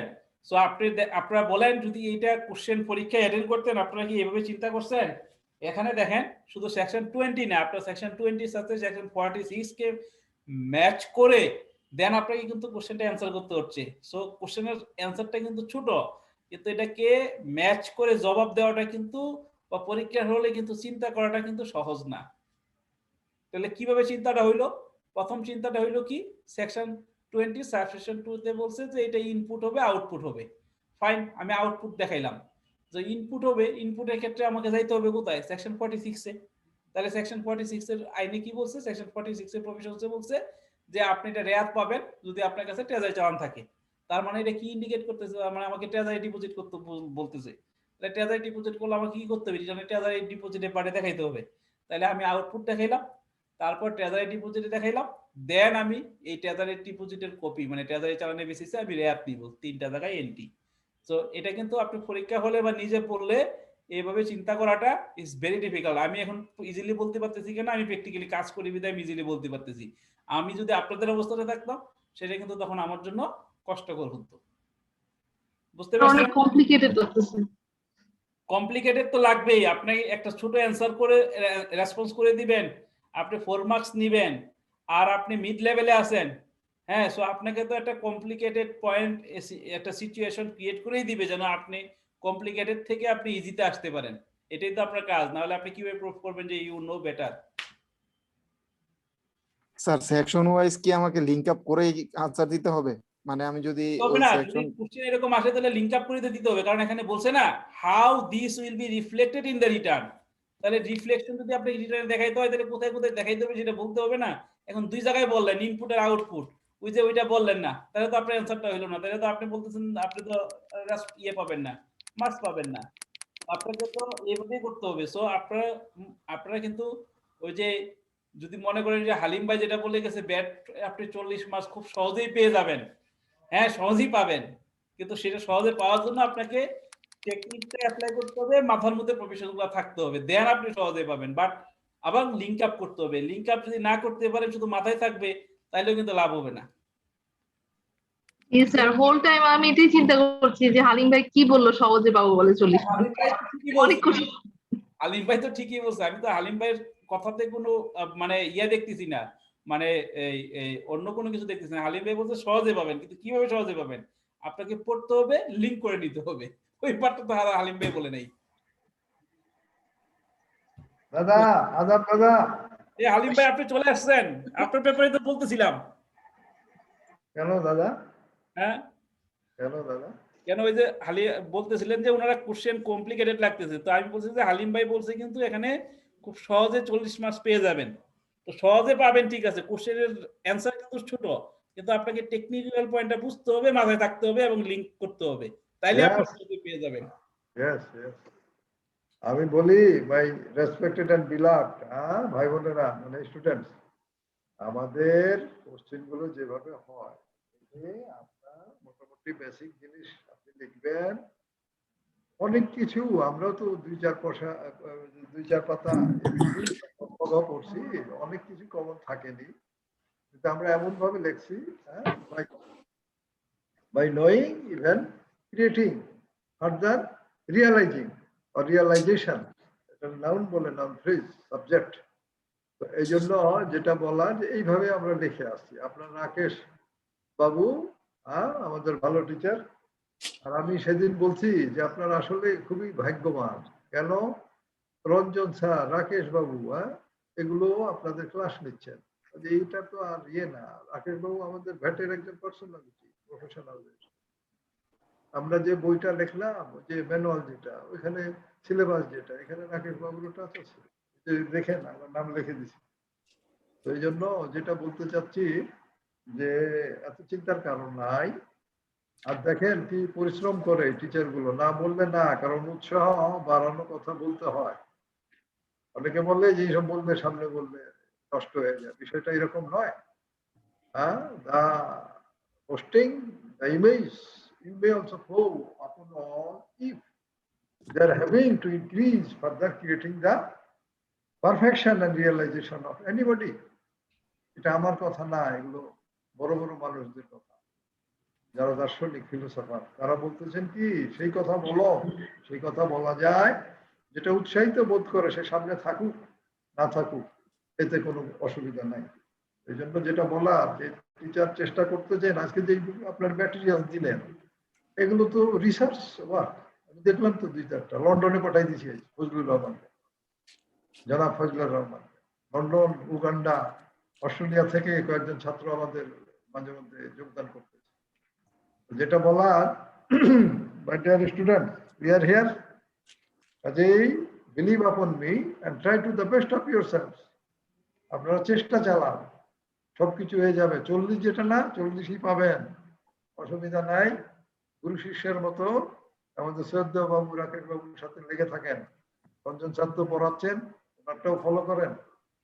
বাদেও রেট যেগুলো থাকবে অসুবিধা নাই, ওগুলো প্রিভিয়াস কোর্সের সলিউশন এগুলো দেখেন। সুখবর, হয়তো 25 তারিখের ভিতরেই সাজেস্টেড আনসার গুলো একটা ডিসিশন, টেন্টেটিভ 24 তারিখে কাউন্সিল অনেক টাকা ভর্তুকি যাচ্ছে, এই জন্য কাউন্সিলের ডিসিশনের জন্য সাজেস্টেড আনসার 1.5 মাস আগে হয়ে আছে। চিন্তার কারণ নাই, ওগুলো যাদের মাধ্যমে হচ্ছে আপনার সামনে তারা ওনারাই আছেন। কাজেই ওনারা যে আঙ্গিকে পড়াচ্ছেন এইভাবে করে যান। অর্থাৎ কি ম্যানুয়াল, সিলেবাস, সাজেস্টেড আনসারের যেগুলো ফোকাস আপনার ক্লাসে, কাজে আপনার ভয় কি, এগুলোর দরকারই নাই, আপনি স্যারদের ফলো করেন। তো থ্যাংক ইউ ভেরি মাচ, একটু দেখে গেলাম। আর ভালো লাগতো এই যেগুলো ট্যাক্সেশন আপনারা প্র্যাকটিসে লাগে, তারপরে আপনাদের নলেজে থাকতে হবে, professional or chartered accountant students or after becoming কি বলে যে মেম্বার। কারণ কি ট্যাক্স হচ্ছে অডিট, ফিনান্সিয়াল স্টেটমেন্ট, এগুলো যেমন ল রিলেটেড ট্যাক্সেশন অ্যাসেসমেন্টে তো দরকার। এখানে এই যে রেগুলার এবং আপনি টাকা পয়সা দিয়ে ক্লাস করতেছেন, নেক্সট টাইমে অ্যাট্রাকশন থাকে না। সেকেন্ড হলো যে এইভাবে ক্লাস আপনার মনোনিবেশ হবে না। থার্ড যেটা হচ্ছে, এই ধরনের টিচার পরবর্তীতে আবার পাবেন কিনা এটার বিষয় আছে। রাকেশ বাবু কি ভ্যাট পড়ালেন, কিছু কিছু ছাত্র বলে সার্টিফিকেট লেভেলে খুঁজতেছে আমাদের রাকেশ বাবু। আমি বললাম যে এখন ব্যস্ত হয়ে গেছে, প্রফেশনালি নিতে চায় না, জোর করে নিচ্ছে। এটা গত বৃহস্পতিবারের কথা, 3 ছাত্র আমাদের রেসপেক্টেড সদ্য রাকেশ বাবুরে খুঁজতেছে সার্টিফিকেট লেভেল। স্যার কই, স্যারের কিছু ক্লাস সিনিয়র, একবার দুইবার মনে হয় খারাপ করছে, এই জন্য আর কি। তো যাই হোক, আমি keeping the your intention just to also motivate in studies, further the contribution and the dedication of the professionals such like এনারা দিয়ে যাচ্ছেন, এনার থেকে নেন। আর আরেকটা হচ্ছে মন দেন, সব কিছুই জানা থাকে না, বাট আপনি জানার হয়ে যান। সবকিছুই কমন থাকবে না, but you should have to common there. এই পৃথিবীতে সব জায়গায় আপনি অ্যাডজাস্ট হতে হওয়ার পরিবেশ পাবেন না, কিন্তু আপনার অ্যাডজাস্ট হতে হবে। এগুলো মনীষীদের কথা বলে গেলাম, আমার কথা না। এই জন্য পরীক্ষা যেভাবেই হোক, যে আপনার কলম চলবে, আপনি লিখে যাবেন, ছোট ছোট সেন্টেন্স লিখবেন, ইংরেজি শুদ্ধ লিখবেন, বেসিক লিখবেন। ভুল লেখা না হলেও নেয়ার আপনার কন্ট্রোলে না থাকবে, এমন ভাবে উত্তর দিবেন যেন এটা আপনার creating the perfect or the right অ্যান্সারের কাছাকাছি যায়, আপনার পাশ ঠেকাবে কিনা। ভালো থাকি, আর দোয়া থাকলো, বিদায় নেই। ভাই আমাদের অ্যাকাউন্টিং ক্লাসটা একটু দেওয়ার চেষ্টা করেন না ভাই, একটু বেশি বেশি। মঙ্গলবারে রাখছি, মঙ্গলবারে আর লাগাতার দিয়ে শেষ করে দিব। তারিক কামাল স্যারের ক্লাসটা গোপাল বাবুরা আনার চেষ্টা করতেছি, না হলে তারেক কামাল দিয়ে নিব। সব মাথায় আছে, এত দুশ্চিন্তার কারণ না, এগুলো যা যা পড়াচ্ছে সাথে সাথে মাথায় নেন দাদা। মানে দাদা মানে সবারই বলতেছি, বাংলা ল্যাঙ্গুয়েজ দাদা, আমরা তো ভাইটাই বলতেছি, এটাও ঠিক আছে। দাদা অরিজিনাল বাংলা, এখানে হিন্দুত্ব নাই বা অন্য কিছু নাই। তো thank you very much. R Babu also permission, আমি দেখে গেলাম। ও আর একটা কথা, ভালো কথা, ওই যে অনেক টিচার আছেন ক্লাস বেশি নিতে চায়, আমাদের শ্রদ্ধেয় রাকেশ বাবু কিন্তু বেশি ক্লাস নিতে চায় না, আমার আজকে বলছে ক্লোজ করে দিবে। কাজে please by respected students, talk with your honourable teacher and if required further কি বলে given or give consent to me, আমাকে জানাবেন। হ্যাঁ আরেকটা ক্লাস হলে ভালো হতো হালিম ভাই স্যারের। হ্যাঁ দাদা স্যার নজরত কি বলে, আর কি কারো কিছু ইন্টারাকশন? আরেকটা ফিডব্যাক সেশন দিলে ভালো হয় স্যার। আমাদের প্রবলেম গুলো নিয়ে আমরা একটু ডিসকাস করতে পারতাম আর একটা ক্লাস হলে। আচ্ছা ঠিক আছে, বুঝে গেছি। আসলে ভাই আমরা জানি না যে আজকে লাস্ট ক্লাস হবে। On behalf of my students appeal, I beg with humbly to our respected potential resource, Babu Rakesh Babu, please consider, আমি আবেদন রেখে গেলাম, I will come again and on request your personally or sell others. Okay, বিদায় নেই। ঠিক আছে, thank you. বাবু শুরু করেন, আমি বিদায় নিলাম, সকলকে ধন্যবাদ, আল্লাহ হাফেজ। আল্লাহ হাফেজ আলিম ভাই, আল্লাহ হাফেজ। হ্যাঁ, গুড ইভিনিং, আল্লাহ হাফেজ। জি, এখন আপনারা দেখেন question number 9। So question number 9 আপনারা যদি দেখেন 12 মার্কস, হ্যাঁ 12 মার্কস। তো কোশ্চেন নাম্বার 9টা খুব একটা কঠিন না, কিন্তু আপনাদেরকে অ্যান্সার করতে হবে টেকনিক্যালি। স্যার একটু 8 নম্বরে একটা কথা ছিল স্যার। বলেন। স্যার 8 নম্বরে আমি আউটপুট হচ্ছে ভ্যাটের অ্যামাউন্টটুকু দেখাবো, হ্যাঁ, আর ইনপুটও ভ্যাটের অ্যামাউন্টটুকুই দেখাবো শুধু। হ্যাঁ, এখানে আর হচ্ছে আর স্যার শুধু একটা নোট দিয়ে দেবো যে ট্রেজারি চালানটা লাগবে। না, নোট দিয়ে দিবেন কি, ওটা ট্রেজারি আপনার ইয়েতে ডিসকাস করবে। এখানে ট্রেজারি ডিপোজিটের কলাম আছে না, ইয়ে আছে না, আপনার পার্ট আছে না, ওখানে ডিসকাস করবেন। সিরিয়াল নাম্বার রাখেন। স্যার পরীক্ষা হলে অ্যানসারে কি করব স্যার? পরীক্ষা হলে বলবেন আপনার 3 জায়গায় ডিসকাস করতে হবে, একটা আউটপুট হিসেবে দেখাতে হবে, এক জায়গায় ইনপুট ট্যাক্স হিসেবে ডিসকাস করতে হবে, এবং যেহেতু আপনার ট্রেজারি ডিপোজিট করা হয়েছে payment of output VAT, so এটা ট্রেজারি ডিপোজিটের পার্টে ডিসকাস করতে হবে। এটা clear? Okay sir, thank you sir. Then আমরা আসি 9-এ। 9 আমরা একটু পড়ি। হ্যাঁ, 9-এর রিকোয়ারমেন্টটা ছোট রিকোয়ারমেন্টটা বলছে considering the overall financials advice which one Gloria Limited should consider. তার মানে এখানে দুইটা অপশন আছে, দুইটার মধ্যে কোনটা গ্লোরিয়া লিমিটেড কনসিডার করবে সেটার একটা ওপিনিয়ন দিতে হবে ওভারঅল ফাইন্যান্সিয়ালসটা কনসিডার করে। ওকে, সো এখন যদি আপনারা দেখেন যে Gloria limited is a public limited company engaged in import, manufacture and marketing of consumer goods in Bangladesh territory. It has its factory located at Mohakali, where it packs goods imported in bulk, and it has a separate warehouse at Tezgao registered for marketing of imported goods. তার মানে তার দুইটা place আছে, একটা place হলো মহাকালীতে যেখানে সে আপনার bulk import করে প্যাক করে ইম্পোর্টেড গুডস প্যাক করে, এন্ড একটা সেপারেট ওয়্যারহাউস আছে তেজগাঁতে যেখানে ইম্পোর্টেড গুডস মার্কেটিং করে। তার মানে একটা প্লেস হলো ফর ম্যানুফ্যাকচারিং আর একটা প্লেস হলো ফর ইম্পোর্টিং। দেন বলছে under an innovation project Gloria is contemplating to launch a new product effective from 1st July 2020, which the semi-finished goods it can import it in bulk form and repack in its factory at Moakali, or it can import the product in finished form and supply the same from Tesga warehouse, complying with all other BAT formalities under the law. In connection with this, following information are also available. তার মানে বলছে কি যে এখন তারা একটা নতুন product যেটা সেমি ফিনিশ গুডস সেটা আনার পরে ইম্পোর্ট করে আনার পরে সেটা প্যাক করে ফ্যাক্টরি থেকে বিক্রি করতে পারে, অথবা এটাকে ফিনিশ গুডস হিসেবে মানে প্যাকিং অবস্থায় ইম্পোর্ট করতে পারে তেজগাঁতে, আনার পরে বিক্রি করতে পারে। তাহলে সেম গুডস দুই ভাবে আপনার এনে বিক্রি করতে পারে। প্রথমটার ক্ষেত্রে আপনার বাংলাদেশে প্যাকিং হবে, দ্বিতীয়টার ক্ষেত্রে গুডসটা যেটা আসবে ফিনিশ গুডস ফর্মে আসবে, জাস্ট অনলি সেল করবে। তো দুইটা অপশন অ্যাভেলেবেল আমরা বুঝলাম। তো এই দুইটা অপশন থেকে নিচের কোশ্চেনটা যদি দেখি তাহলে বলছে যে কোনটা আপনার অ্যাপ্রোপ্রিয়েট হবে কনসিডারিং ওভারঅল ফাইন্যান্সিয়ালস, এটাকে আপনার ওপিনিয়ন দিতে হবে। এখন এই দুইটার ক্ষেত্রে দেখেন এখানে দুইটা কলাম আছে। ইফ ইম্পোর্টেড ইন বাল্ক তাহলে কি হবে, if imported in finished form তাহলে কি হবে এটা বলা আছে। সো এই ক্ষেত্রে আপনার প্রথম বলা আছে C&F value per KG in BDT to be paid to bank.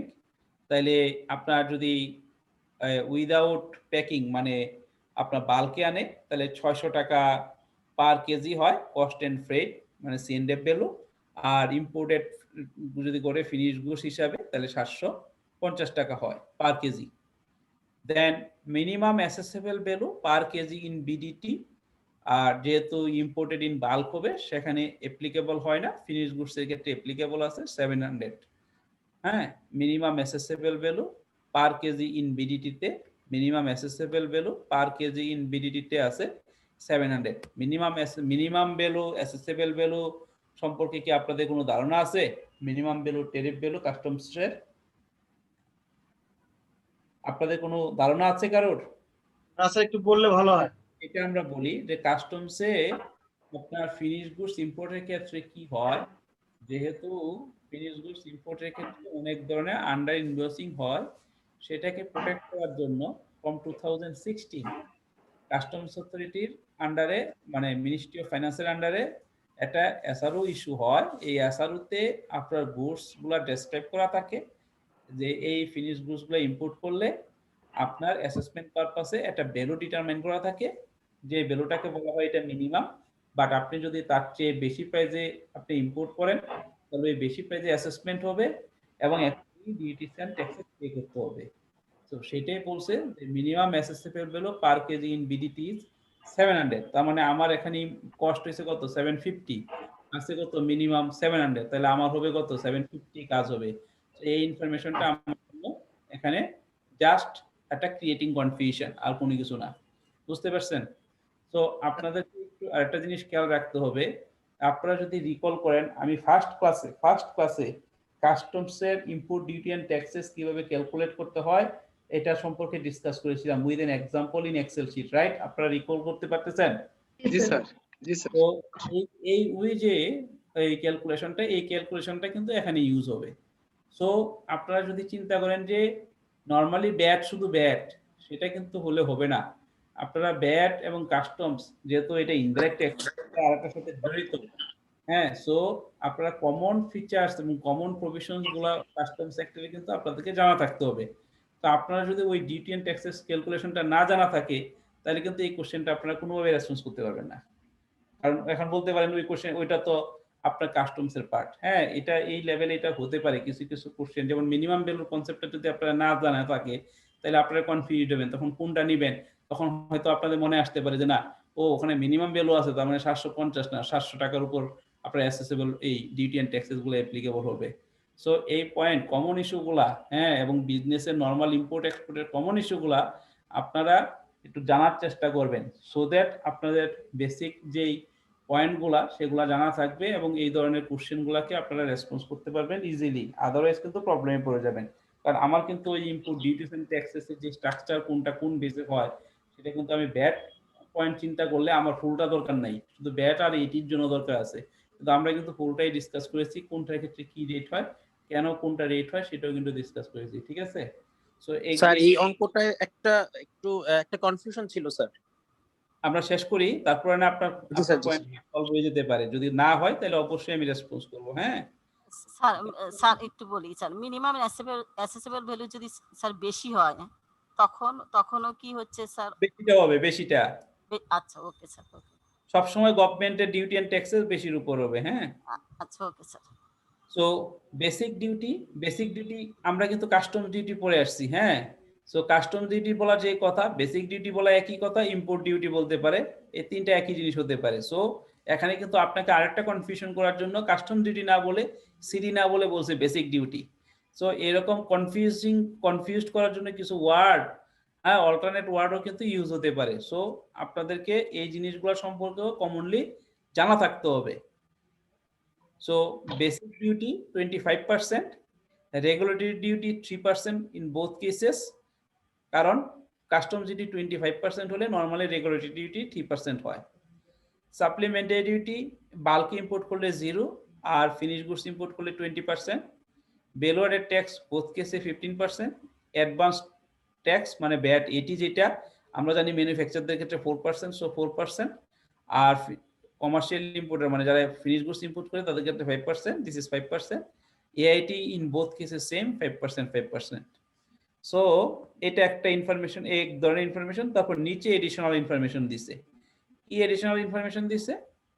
যে Gloria limited has two separate bins, one for Mohakhali factory and other one for Tejgaon premises.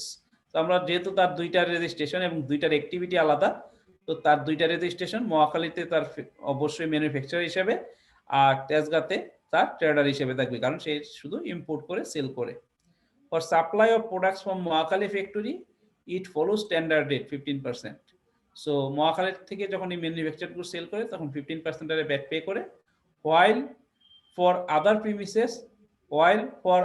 premises it follows trade VAT and follows a fixed VAT rate 5%. So other cases, while for other premises কোনটা? Tejgaon, follows trade VAT and follows a fixed VAT rate 5%, কারণ আমরা জানি trading এর ক্ষেত্রে VAT এর rate হলো 5%। তো তার মানে এখানে কিন্তু এই যারা এই ইম্পোর্টেড ফিনিশ গুডসটা সেল করার ক্ষেত্রে আউটপুট VAT পে করে 5% আর ম্যানুফ্যাকচারড গুডস এর ক্ষেত্রে 15%। সো এখানে একটা কিন্তু পার্থক্য হয়ে গেল বড়। কি পার্থক্য? যে এই ফিনিশ গুডসটা সেল করার ক্ষেত্রে যেহেতু 5% আউটপুট VAT পে করে, তাইলে কিন্তু ইনপুট ট্যাক্স ক্রেডিট ক্লেম করতে পারবে না, তার মানে রেয়াত পাবে না, তাই তো? সো এই প্রথম ইনফরমেশন দিয়া কিন্তু এটা একটা ইন্ডিকেশন দেওয়া হলো। তারপর বলছি কি, for arriving at অ্যাসেসেবল value additional 2.01% needs to be added with the C&F value or minimum assessable value mentioned above, or so আমার এখানে যেহেতু ওই C&F ভ্যালুটা হাই 750, সো আমার মিনিমাম ভ্যালুর এখানে কোনো ইস্যু নাই, আমার 750 এর উপরে 2.01% অ্যাড করে দেন এটাকে অ্যাসেসেবল ভ্যালু হিসেবে ডিটারমাইন করতে হবে। আপনারা যদি রিকল করেন, আমরা কিন্তু অ্যাসেসেবল ভ্যালু ডিটারমিনেশনের ক্ষেত্রে আমরা একটা ফর্মুলা দেখছিলাম। কি দেখছিলাম? যে সিএফআর এর সাথে 1% অ্যাড হয় অ্যাজ ইন্স্যুরেন্স, অথবা অ্যাকচুয়াল ইন্স্যুরেন্স প্রিমিয়াম থাকে, অ্যাকচুয়াল ইন্স্যুরেন্স প্রিমিয়ামটা অ্যাড হয়, তারপরে আমরা 1% অ্যাড হয় as a landing loading unloading charge বা ল্যান্ডিং চার্জ, দেন যে ভ্যালুটা হয় সেটা অ্যাসেসেবল ভ্যালু, রাইট? এটা নিয়ে কিন্তু আমরা ডিসকাস করছিলাম। বলে দিছে যে এই C&F ভ্যালু অথবা মিনিমাম ভ্যালুর সাথে 2.01% অ্যাড করে, হ্যাঁ, দেন অ্যাসেসেবল ভ্যালুটাকে ডিটারমাইন করতে হবে। সো এখানে যেটা বলা আছে সেভাবে করতে হবে। তারপর বলছি কি, conversion cost from bulk to finish goods is টাকা 230 per KG inclusive of VAT 15%। এই কনভার্সন কস্টটা কার জন্য অ্যাপ্লিকেবল? ওই শুধু যারা ইনপুট বাল্ক করে ম্যানুফ্যাকচারিং এর ক্ষেত্রে, কারণ ফিনিশ গুডস এর ক্ষেত্রে কোনো কনভার্সন চার্জ প্রয়োজন হবে না, কারণ ফিনিশ গুডস তো ফিনিশ গুডস, এখানে আর কনভার্ট করার কোনো ইস্যু নাই। So conversion cost from bulk to finish goods 230 per KG inclusive of 15% VAT. So এখানে 230 কিন্তু তার কষ্ট হবে না, কারণ এই 230 এর মধ্যে 15% ভ্যাট আছে, ভ্যাট 15% ইনপুট ট্যাক্স রিবেট পাবে। সো এটাকে 230 কে ওই যে কনসিডার করে ট্যাক্স পেকশন দিয়ে বাদ দিয়ে, ট্যাক্সের অ্যামাউন্টটা বাদ দিয়ে বাকি যেটা হবে সেটা হবে আপনার এই ইম্পোর্টেড বাল্কের ক্ষেত্রে কস্ট। বুঝাতে পারছি? এবং এই 230 কিন্তু এই ফিনিশ গুডস এর ক্ষেত্রে অ্যাড হবে না। তারপর বলছে কি marketing and media expense is টাকা 230 per KG inclusive of VAT. তাহলে এই মার্কেটিং এন্ড মিডিয়া এক্সপেন্সটা এটা যেইভাবেই করুক, আমি ম্যানুফ্যাকচার করি অথবা ইম্পোর্ট করে বিক্রি করি, দুই ক্ষেত্রেই প্রয়োজন। সেই ক্ষেত্রে কস্ট হলো 230 পার ইনক্লুসিভ অফ ভ্যাট। সো 230 কিন্তু ইম্পোর্টেড ইন বাল্ক ম্যানুফ্যাকচারিং এর ক্ষেত্রে ভ্যাটের অ্যামাউন্টটা বাদ দিয়ে কস্টের সাথে যোগ হবে, আর ইম্পোর্টের ক্ষেত্রে কস্টের সাথে টোটালটাই 230 যোগ হবে, কারণ ইম্পোর্টের ক্ষেত্রে যেহেতু 5% হারে আউটপুট ভ্যাট পে করবে, সেই ক্ষেত্রে কোনো ইনপুট ট্যাক্স ক্রেডিট মানে রিবেট হবে না। তারপর বলছে কি there is 10% supplementary duty applicable for the products sold from Mohakhali factory. আমরা কিন্তু সাপ্লিমেন্টারি ডিউটির প্রভিশনসে জানি যে সাপ্লিমেন্টারি ডিউটি অ্যাপ্লিকেবল হবে ম্যানুফ্যাকচারিং এর ক্ষেত্রে, যখন মানে ইনপুট করার ক্ষেত্রে ইনপুট স্টেজে হইতে পারে, ইনপুট করার পর বিক্রি করতে গেলে আর সাপ্লিমেন্টারি ডিউটি হয় না, কারণ আমরা জানি এক স্টেজে শুধু সাপ্লিমেন্টারি ডিউটি হয়। তো এখানে এই supplementary duty from Mohakhali factory মানে এই ম্যানুফ্যাকচার গুডস এর ক্ষেত্রে 10% সাপ্লিমেন্টারি ডিউটি পে করতে হবে, বাট ইম্পোর্টেড ফিনিশ গুডস এর ক্ষেত্রে কোনো সাপ্লিমেন্টারি ডিউটি নাই, কারণ ওই যে দেখেন ইম্পোর্ট স্টেজে 20% সাপ্লিমেন্টারি ডিউটি পে করে আসছে। তারপরে বলছি স্যার এই জায়গাটা ক্লিয়ার করবেন, সাপ্লিমেন্টারি ডিউটি দুই জায়গা দিচ্ছেন বুঝেন নাই? হ্যাঁ এটা প্লিজ।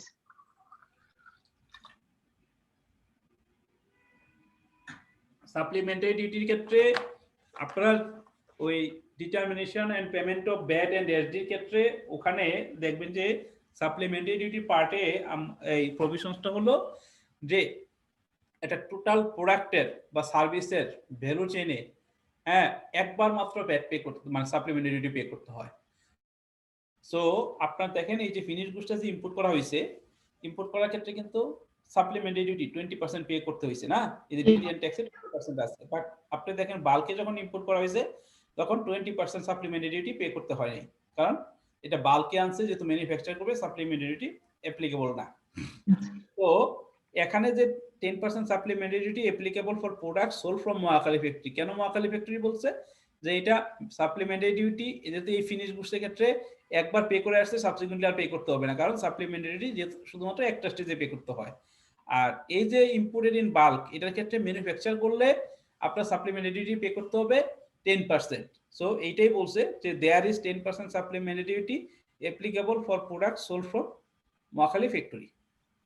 এটাই স্যার বুঝতে পারছি না যে এটা এই র ম্যাটেরিয়ালটা দিয়েই তো ফিনিশ গুডসটা হবে, মানে যদি র ম্যাটেরিয়াল ইউজ করে ফিনিশ গুডসটা করে তখন 10% আর নরমালি ডিরেক্টলি সেল করলে 20%, এটা বলতে চাচ্ছি। সেল করলে বলতে ইনপুট করেন, ইনপুট করলে 20%, আর নরমালি যদি আপনি এটা বাংলাদেশে এসে প্যাকিং করে বিক্রি করেন তাহলে শুধু 10%। এখানে আপনি একটা বেনিফিট পাচ্ছেন।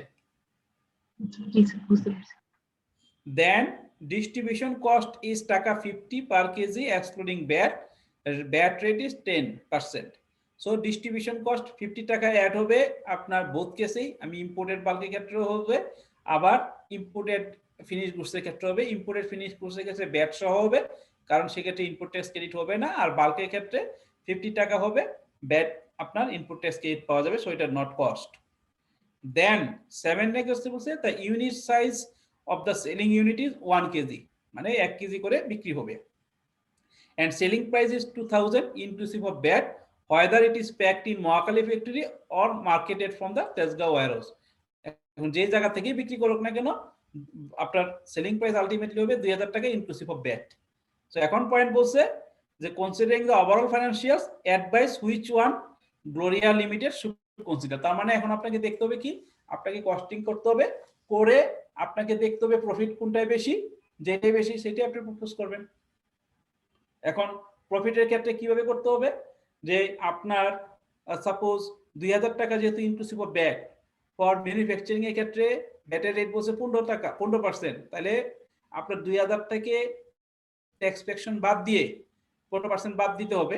15% আপনার ট্যাক্স ফ্যাকশন বাদ দিয়ে আপনি একটা ভ্যালু পাবেন, ওই ভ্যালু থেকে কিন্তু আবার 10% সাপ্লিমেন্টারি ডিউটির বেস বাদ দিয়ে যে ভ্যালুটা পাবেন সেটা হবে value excluding supplementary duty and VAT for ওই মহাখালী থেকে যখন ম্যানুফ্যাকচার গুড সেল করা হবে। এবং আমরা আপনি যদি রিকল করেন আমরা সাপ্লিমেন্টারি ডিউটির যে স্লাইড ছিল ওখানে কিন্তু ডিসকাস করছিলাম যে ব্যাক ক্যালকুলেশনে কিভাবে যেতে হবে এবং একটা এক্সাম্পলও আছে। আপনারা যদি দেখেন যে ফার্স্টে ব্যাটের অ্যামাউন্টটা আপনার বাদ দিতে হয় ট্যাক্স ফ্যাকশনে দিয়ে, তারপর ব্যাট বাদ দেওয়ার পর যে বেসটা হয় সেটা থেকে আবার সাপ্লিমেন্টারি ডিউটি রেটের বেসিসে ট্যাক্স ফ্যাকশন দিয়ে অ্যামাউন্টটা বাদ দিতে হয়। বাদ দিলে যেটা থাকে সেটা হলো এক্সক্লুডিং ব্যাট এন্ড ট্যাক্স। তার মানে আলটিমেটলি এটা হলো আপনার নরমাল সেলিং প্রাইস, মানে ওই প্রাইস মানে ফর কনসিডারিং দ্য কস্ট, এটা বাল্কের ক্ষেত্রে। আর ইম্পোর্টেড ফিনিশ গুডসের ক্ষেত্রে যেহেতু সাপ্লিমেন্টারি ডিউটি সেলিং স্টেজে নাই, সো আপনার কি করতে হবে, ওইটা ট্যাক্স ফ্যাকশন থেকে শুধু ব্যাট বাদ যাবে এবং ব্যাটের রেটটা হবে 5%। সো ওইটা থেকে বাদ দেওয়ার পর যেটা হবে সেটা, এখন তারপর থেকে যে বেসটা বের হইলো মানে supply value excluding bat or supplementary duty, সেখান থেকে এই কস্টগুলো ক্যালকুলেশন করে বাদ দিতে হবে। এবং এই প্রত্যেকটা ডিউটি এন্ড ট্যাক্সেস যেটা রিবেট পাবো সেটা রিবেট পাবো না, যেটা পাবো সেটা বাদ দিতে হবে। বাদ দিয়ে দেখতে হবে ওই বেস থেকে কত টাকা বাদ দেওয়ার পর গ্যাপ কত থাকে, যেটা প্রফিট, যেটাতে প্রফিট বেশি সেটাই কিন্তু আপনার এখানে সাজেস্ট করতে হবে যে this is the most appropriate method for selling. এবং ইন্টারেস্টিংলি এখানে খেয়াল করবেন যে ডিউটি রেটের কাছ থেকে basic duty is totally cost, regulatory duty is totally cost, supplementary duty is totally cost, VAT ও বাল্কের ক্ষেত্রে ইজ নট কস্ট বিকজ এটা ইনপুট ট্যাক্স ক্রেডিট পাবে, বাট ইম্পোর্টেড ফিনিশ গুডসের ক্ষেত্রে এটা কস্ট, কারণ রেয়াত 5% এর আউটপুট ব্যাট পে করবে, রেয়াত পাবে না। অ্যাডভান্স ট্যাক্স এটি কিন্তু 4% বাল্কের ক্ষেত্রে নট কস্ট, আর ইম্পোর্টেড ফিনিশ গুডসের ক্ষেত্রে 5% নট কস্ট, কারণ আমরা জানি যে এটি রেয়াত না, এটি হলো ডিক্রিজিং অ্যাডজাস্টমেন্ট। তো ডিক্রিজিং অ্যাডজাস্টমেন্ট যে কোনো রেটের আউটপুট ব্যাট হইলে পাওয়া যায়। সো বোথ কেসেসে এটি is not cost. Advance income tax in both cases is not cost, that will be not added in cost. So এই বেসিসে ক্যালকুলেশন করতে হবে। আপনাদের কি কোনো কোশ্চেন আছে আর থাকলে বলেন। স্যার এই ম্যাথটাতে যদি মানে ম্যানুফ্যাকচারিং এ যদি যাই আমি মহাখালী থেকে, ইন দ্যাট কেস তো আমার তো দুইটা আলাদা বিন, মহাখালীর জন্য একটা বিন এন্ড তেজগাঁও ওয়্যারহাউসের জন্য আরেকটা বিন। হ্যাঁ, তো সেই ক্ষেত্রে ডাবল কস্টিং হবে, লাইক মহাখালী থেকে একটা কস্টিং করে দেন তেজগাঁও ওয়্যারহাউসে যাবে, দেন ওইখান থেকে আবার ডিস্ট্রিবিউশনটা হবে না? এটা তো বলে নাই, বলছে যে মহাখালী থেকে ডাইরেক্টলি সেল করে, তেজগাঁও থেকে ডাইরেক্টলি ফ্যাক্টরি থেকে কি স্যার সেল হবে স্যার? মানে হ্যাঁ হবে না কেন, কোথায় বাধা আছে? কোথাও বাধা নেই। মানে ওয়্যারহাউস তো স্যার তেজগাঁওতে স্যার। আমার আমি ফ্যাক্টরি থেকে ডাইরেক্ট সেল করতে পারি তো, আমার ওয়্যারহাউসে আনতে হবে নট নেসেসারি। স্যার এখানে তো সেলের বিষয়ে কিছু বলে নাই স্যার। বলছে, আপনি যদি যান আমি বলি কোথায় বলছি।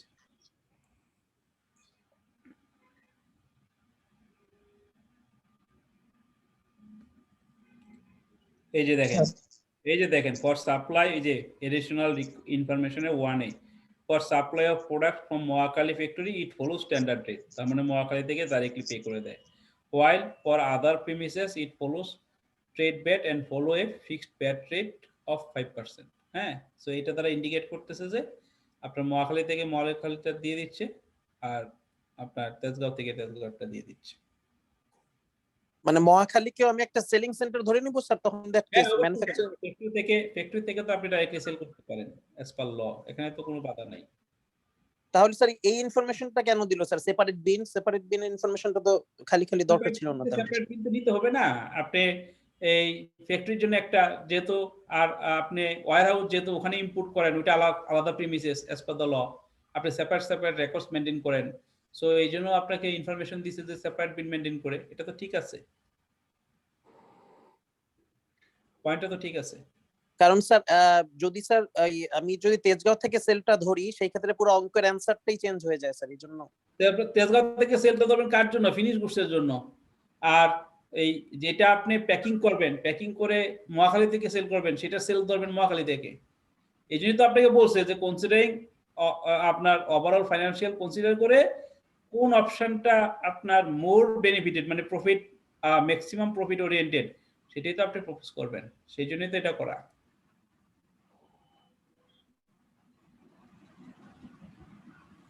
স্যার বলেন স্যার, এসডিটা একটু বলবেন স্যার।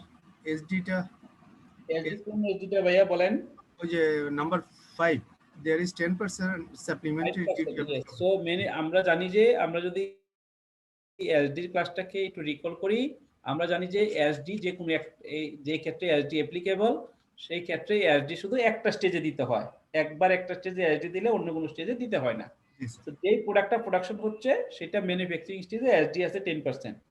সো মহাখালীতে যে প্রোডাক্টটা প্রোডাকশন হবে, মানে যেহেতু রিপ্যাকিং is the manufacturing as per the definition of the manufacturing under the BAT act, so এটার ক্ষেত্রে এসডির প্রভিশন বলা আছে 10%। সো তার মানে আপনি এই প্রোডাক্টটা মহাখালী থেকে ম্যানুফ্যাকচার করে যখন সেল করবেন তখন 10% সাপ্লিমেন্টারি ডিউটি অ্যাড করে সেল করতে হবে এবং 10% supplementary duty set by set গভর্নমেন্টকে পে করতে হবে।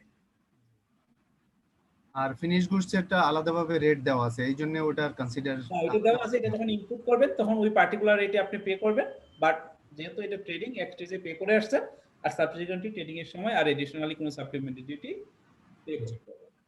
আরেকটা ছোট্ট কোশ্চেন ছিল, বলেন। মিনিমাম অ্যাসেসেবল ভ্যালু এর পরে কি আর কাস্টমস অথরিটি অ্যাডজাস্টমেন্ট দেয়? মিনিমাম অ্যাসেসেবল ভ্যালুর পরে, হ্যাঁ, বিল অফ এন্ট্রিতে মিনিমাম অ্যাসেসেবল ভ্যালুর পরে আমি বলি আপনাকে, মিনিমাম অ্যাসেসেবল ভ্যালুতে এটা হতে পারে যে আপনার সাপোজ একটা প্রোডাক্ট ইম্পোর্ট করলেন, এই প্রোডাক্টে যদি আপনি 750 আবার মিনিমাম ভ্যালু আছে মনে করেন 800, তখন মিনিমাম ভ্যালু তো 800 হয়ে যাবে উপর হায়ারটা, তাই তো? নরমালি আর কোনো অ্যাডজাস্টমেন্ট দেয় না, হ্যাঁ নরমালি। কিন্তু এটা হতে পারে যে না, আপনি মিনিমাম ভ্যালু আছে 700, আপনি ইম্পোর্ট করছেন 750-এ, দেখা যাচ্ছে যে এটা ইনক্রিজ করে 800 টাকায় করতে পারে, কিন্তু অ্যাডজাস্টমেন্ট নরমালি দেয় না। নরমাল সার্কামস্টেন্সে, এক্সট্রাঅর্ডিনারি সার্কামস্টেন্সে দিতে পারে। আগের তো প্র্যাকটিসে 1991 এর প্র্যাকটিসে তো খুব অ্যাডজাস্টমেন্ট দিতেন ওনারা, যখন সিমিলার প্রাইস না পাইতেন তখন তো অ্যাডজাস্টমেন্ট এখনো দিচ্ছে ভাই, কারণ ব্যাটের আইন 1991 আর কাস্টম সেক্টর রয়ে গেছে 1969। হ্যাঁ 1969, ইয়েস স্যার। এখনো দিচ্ছে, এইরকম অ্যাডজাস্টমেন্ট দিচ্ছে। আমি মানে প্র্যাকটিক্যালি আমার একটা ক্লায়েন্টের ক্ষেত্রে 5টা আপিল প্রিপেয়ার করতেছে যে আপিল সাবমিট করবে। এগুলা খুব একটা যে কমছে বা ডেভেলপ হয়েছে এটা বলাটা প্র্যাকটিক্যালি একটু ডিফিকাল্ট। না ঠিক আছে, একটু অটোমেশনটা ভালো হয়েছে এই আর কি। স্যার তেজগাঁওকে যদি আমি সেল সেন্টার যদি প্রশ্নে বলা থাকতো, ইন দ্যাট কেস তো স্যার ডাবল কস্টিং করতে হতো, তাই না স্যার? কস্টিং তো ডাবল করেই তো আপনি কম্পারিজন করতে হলে তো দুইটা কস্টিংই করতে হবে, নাইলে আপনি কম্পারিজন করবেন কিভাবে যে আপনি কোনটা? না স্যার, মানে ম্যানুফ্যাকচারিং এর জন্য তখন দুই দফা হতো না, একবার আমার ইয়া স্টেজে হইতো, দেন ওইটা থেকে আবার একটা সাপ্লাই কনসিডার করা হইতো, দেন আরেকবার করতে হতো, এমন করে তো আসতো না বুঝিনি আপনার পয়েন্টটা, একটু আপনি বলবেন আপনার কোশ্চেনটা, আমি বুঝতে পারি নাই, কাইন্ডলি যদি আবার রিপিট করেন। মানে স্যার আমি যদি ম্যানুফ্যাকচারিং এই ধরি যে আমি ফ্যাক্টরি আমার মহাখালীতে প্রোডাকশন করি, তারপরে সেইখান থেকে আমি তেজগাঁওতে পাঠাই, তেজগাঁও থেকে সেল তেজগাঁওতে বাড়াবেন না তো, তেজগাঁওতে পাঠাইতে বলে নাই তো, আপনি মহাখালী থেকে সেল করে দিবেন তো। জি স্যার, যদি বলা থাকতো ইন দ্যাট কেস তো ডাবল করতে হতো, বলা থাকলে কস্ট তখন কস্ট বেড়ে যেত, কারণ সেটাই বলছি। জি স্যার, তেজগাঁও থেকে 5% আরে পে করতেছেন, যদি তেজগাঁওতে 15% আরে পে করতেন তাইলে আপনার কস্ট কম হইতো, কিন্তু আলটিমেটলি তো একটা কস্ট অ্যাড হইতোই, কারণ ওটাতে ক্যারিং কস্ট থাকতো। হ্যাঁ জি স্যার। অবশ্যই ইনফরমেশনে দেওয়া থাকতো, এটা তো আর বলে নেই, অবশ্যই হতো।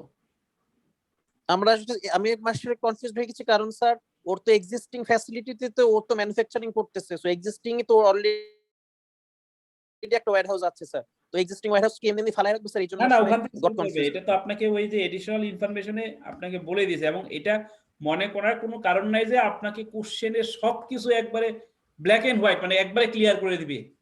হ্যাঁ, এটা কিন্তু আপনি মনে করলে ভুল করবেন, কারণ এটাই তো পয়েন্ট, আপনাকে টেকনিক্যালি বুঝে নিয়ে টেকনিক্যাল অ্যান্সার করতে হবে। সবকিছু যদি একবারে ক্লিয়ারলি বলে দেয় তাহলে তো আর হবে না। হ্যাঁ স্যার বলেন। স্যার যখন আমরা ব্যাক ক্যালকুলেশন করব তাহলে দুই কেজে এসডি টা কি 20% আর ওইখানে 10% আমরা কনসিডার করব? না কেন এসডি টা ব্যাক ক্যালকুলেশনের সেলিং প্রাইস দিয়ে করবেন? আমি কিন্তু আপনাদেরকে আগেও বলছি যে এসডি চার্জ হয় এক জায়গায়, যে ক্ষেত্রে হয়, হ্যাঁ, আর অনেক ক্ষেত্রে হয়ও না। যে ক্ষেত্রে হয় সেটা ডিপেন্ড করবে থার্ড শিডিউলে যে ক্ষেত্রে বলা আছে। আমরা জানি যে ওখানে 3টা টেবিল আছে, table 1 for import, table 2 for manufacturing, table 3 for service. So যদি অ্যাপ্লিকেবল হয় হবে। সো এখন ম্যানুফ্যাকচারিং স্টেজে যেহেতু 10% এসডি অ্যাপ্লিকেবল হচ্ছে, তার মানে এই 2000 টাকার উপর আপফ্রন্টে আপনার 10% এসডি আছে। সেই জন্য আপনি এটাকে ব্যাক ক্যালকুলেশন করার সময় 2000 থেকে আগে 15% ব্যাটের ট্যাক্স পেশন বাদ দিয়ে দেন 10% এসডি বাদ দিয়ে আপনি ক্যালকুলেশন করবেন। কিন্তু ট্রেডিং এর ক্ষেত্রে কিন্তু এটা যে কস্টে চলে যাচ্ছে, ট্রেডিং এর কস্টের পার্ট, এখানে রিকভারি পার্টে না। আপনি ম্যানুফ্যাকচারিং এর ক্ষেত্রে রিকভারি পার্ট মানে আপনি কাস্টমারের কাছ থেকে কালেক্ট করবেন এবং গভর্নমেন্টকে পে করবেন। আর ট্রেডিং এর ক্ষেত্রে কিন্তু আপনি ইম্পোর্টে পে করে আসছেন। সো এটা রিকভারির পার্ট না, এটা অলরেডি আপনি পে করছেন কোথায়? ইম্পোর্টে। কথা বুঝতে পারছেন? সো আপনি যখন 2000 টাকা থেকে শুধু ট্যাক্স পেকশন হিসেবে ব্যাটের অ্যামাউন্টটা বাদ যাবে, আপনার ট্রেডিং এর ক্ষেত্রে কিন্তু সাপ্লিমেন্টারি ডিউটি পার্টটা ওই সেলিং প্রাইস 2000 থেকে বাদ যাবে না। কথা বুঝাইতে পারছি? জি স্যার। Any question? আপনারা 4-5 জনই বারবার কোশ্চেন করতেছেন, বাট এখানে পার্টিসিপেন্ট আছে 63। আপনারা কি আছেন নাকি বুঝতেছেন নাকি বুঝতেছেন না? এটা তো আপনার সবচেয়ে বড় সমস্যা এই ক্লাসে। না বুঝলে কিন্তু লস আপনাদেরই। হ্যাঁ, তো আর যদি না থাকেন সেটাও লস আপনাদেরই, আমার কিন্তু কোনো লস নাই। যে আপনারা হয়তো অন করে আছেন কি নাই, কিন্তু আমি কিন্তু বুঝতেছি না। তো এই 4-5 জনই কিন্তু কোশ্চেন করতেছেন, বুঝতেছেন, বাট বাকিরা ভেরি সাইলেন্ট। সো এটা হলো আসলে নন ফিজিক্যাল ক্লাসের সবচেয়ে বড় সমস্যা। আবার যদি একটু বলতেন যে ব্যাক ক্যালকুলেশন করে কিভাবে আমরা প্রফিটে আসবো, আবার যদি একটু বলতেন সিরিয়ালি স্যার। আমি বলি, ফার্স্টে আপনারা ডিটারমাইন করবেন ব্যাক ক্যালকুলেশন করে আপনার value excluding VAT and supplementary duty কত। ঠিক আছে? 1478। ম্যানুফ্যাকচারিং এর ক্ষেত্রে আমরা বলতেছি যে ফার্স্টে ট্যাক্স পেকশন 15% বাদ দিবেন, তারপর ট্যাক্স পেকশন 10% বাদ দিয়ে যে অ্যামাউন্টটা হবে সেটা হলো value excluding VAT and tax. এটা ফর ম্যানুফ্যাকচারিং এর ক্ষেত্রে। আর ইম্পোর্টেড এর ক্ষেত্রে কি হবে?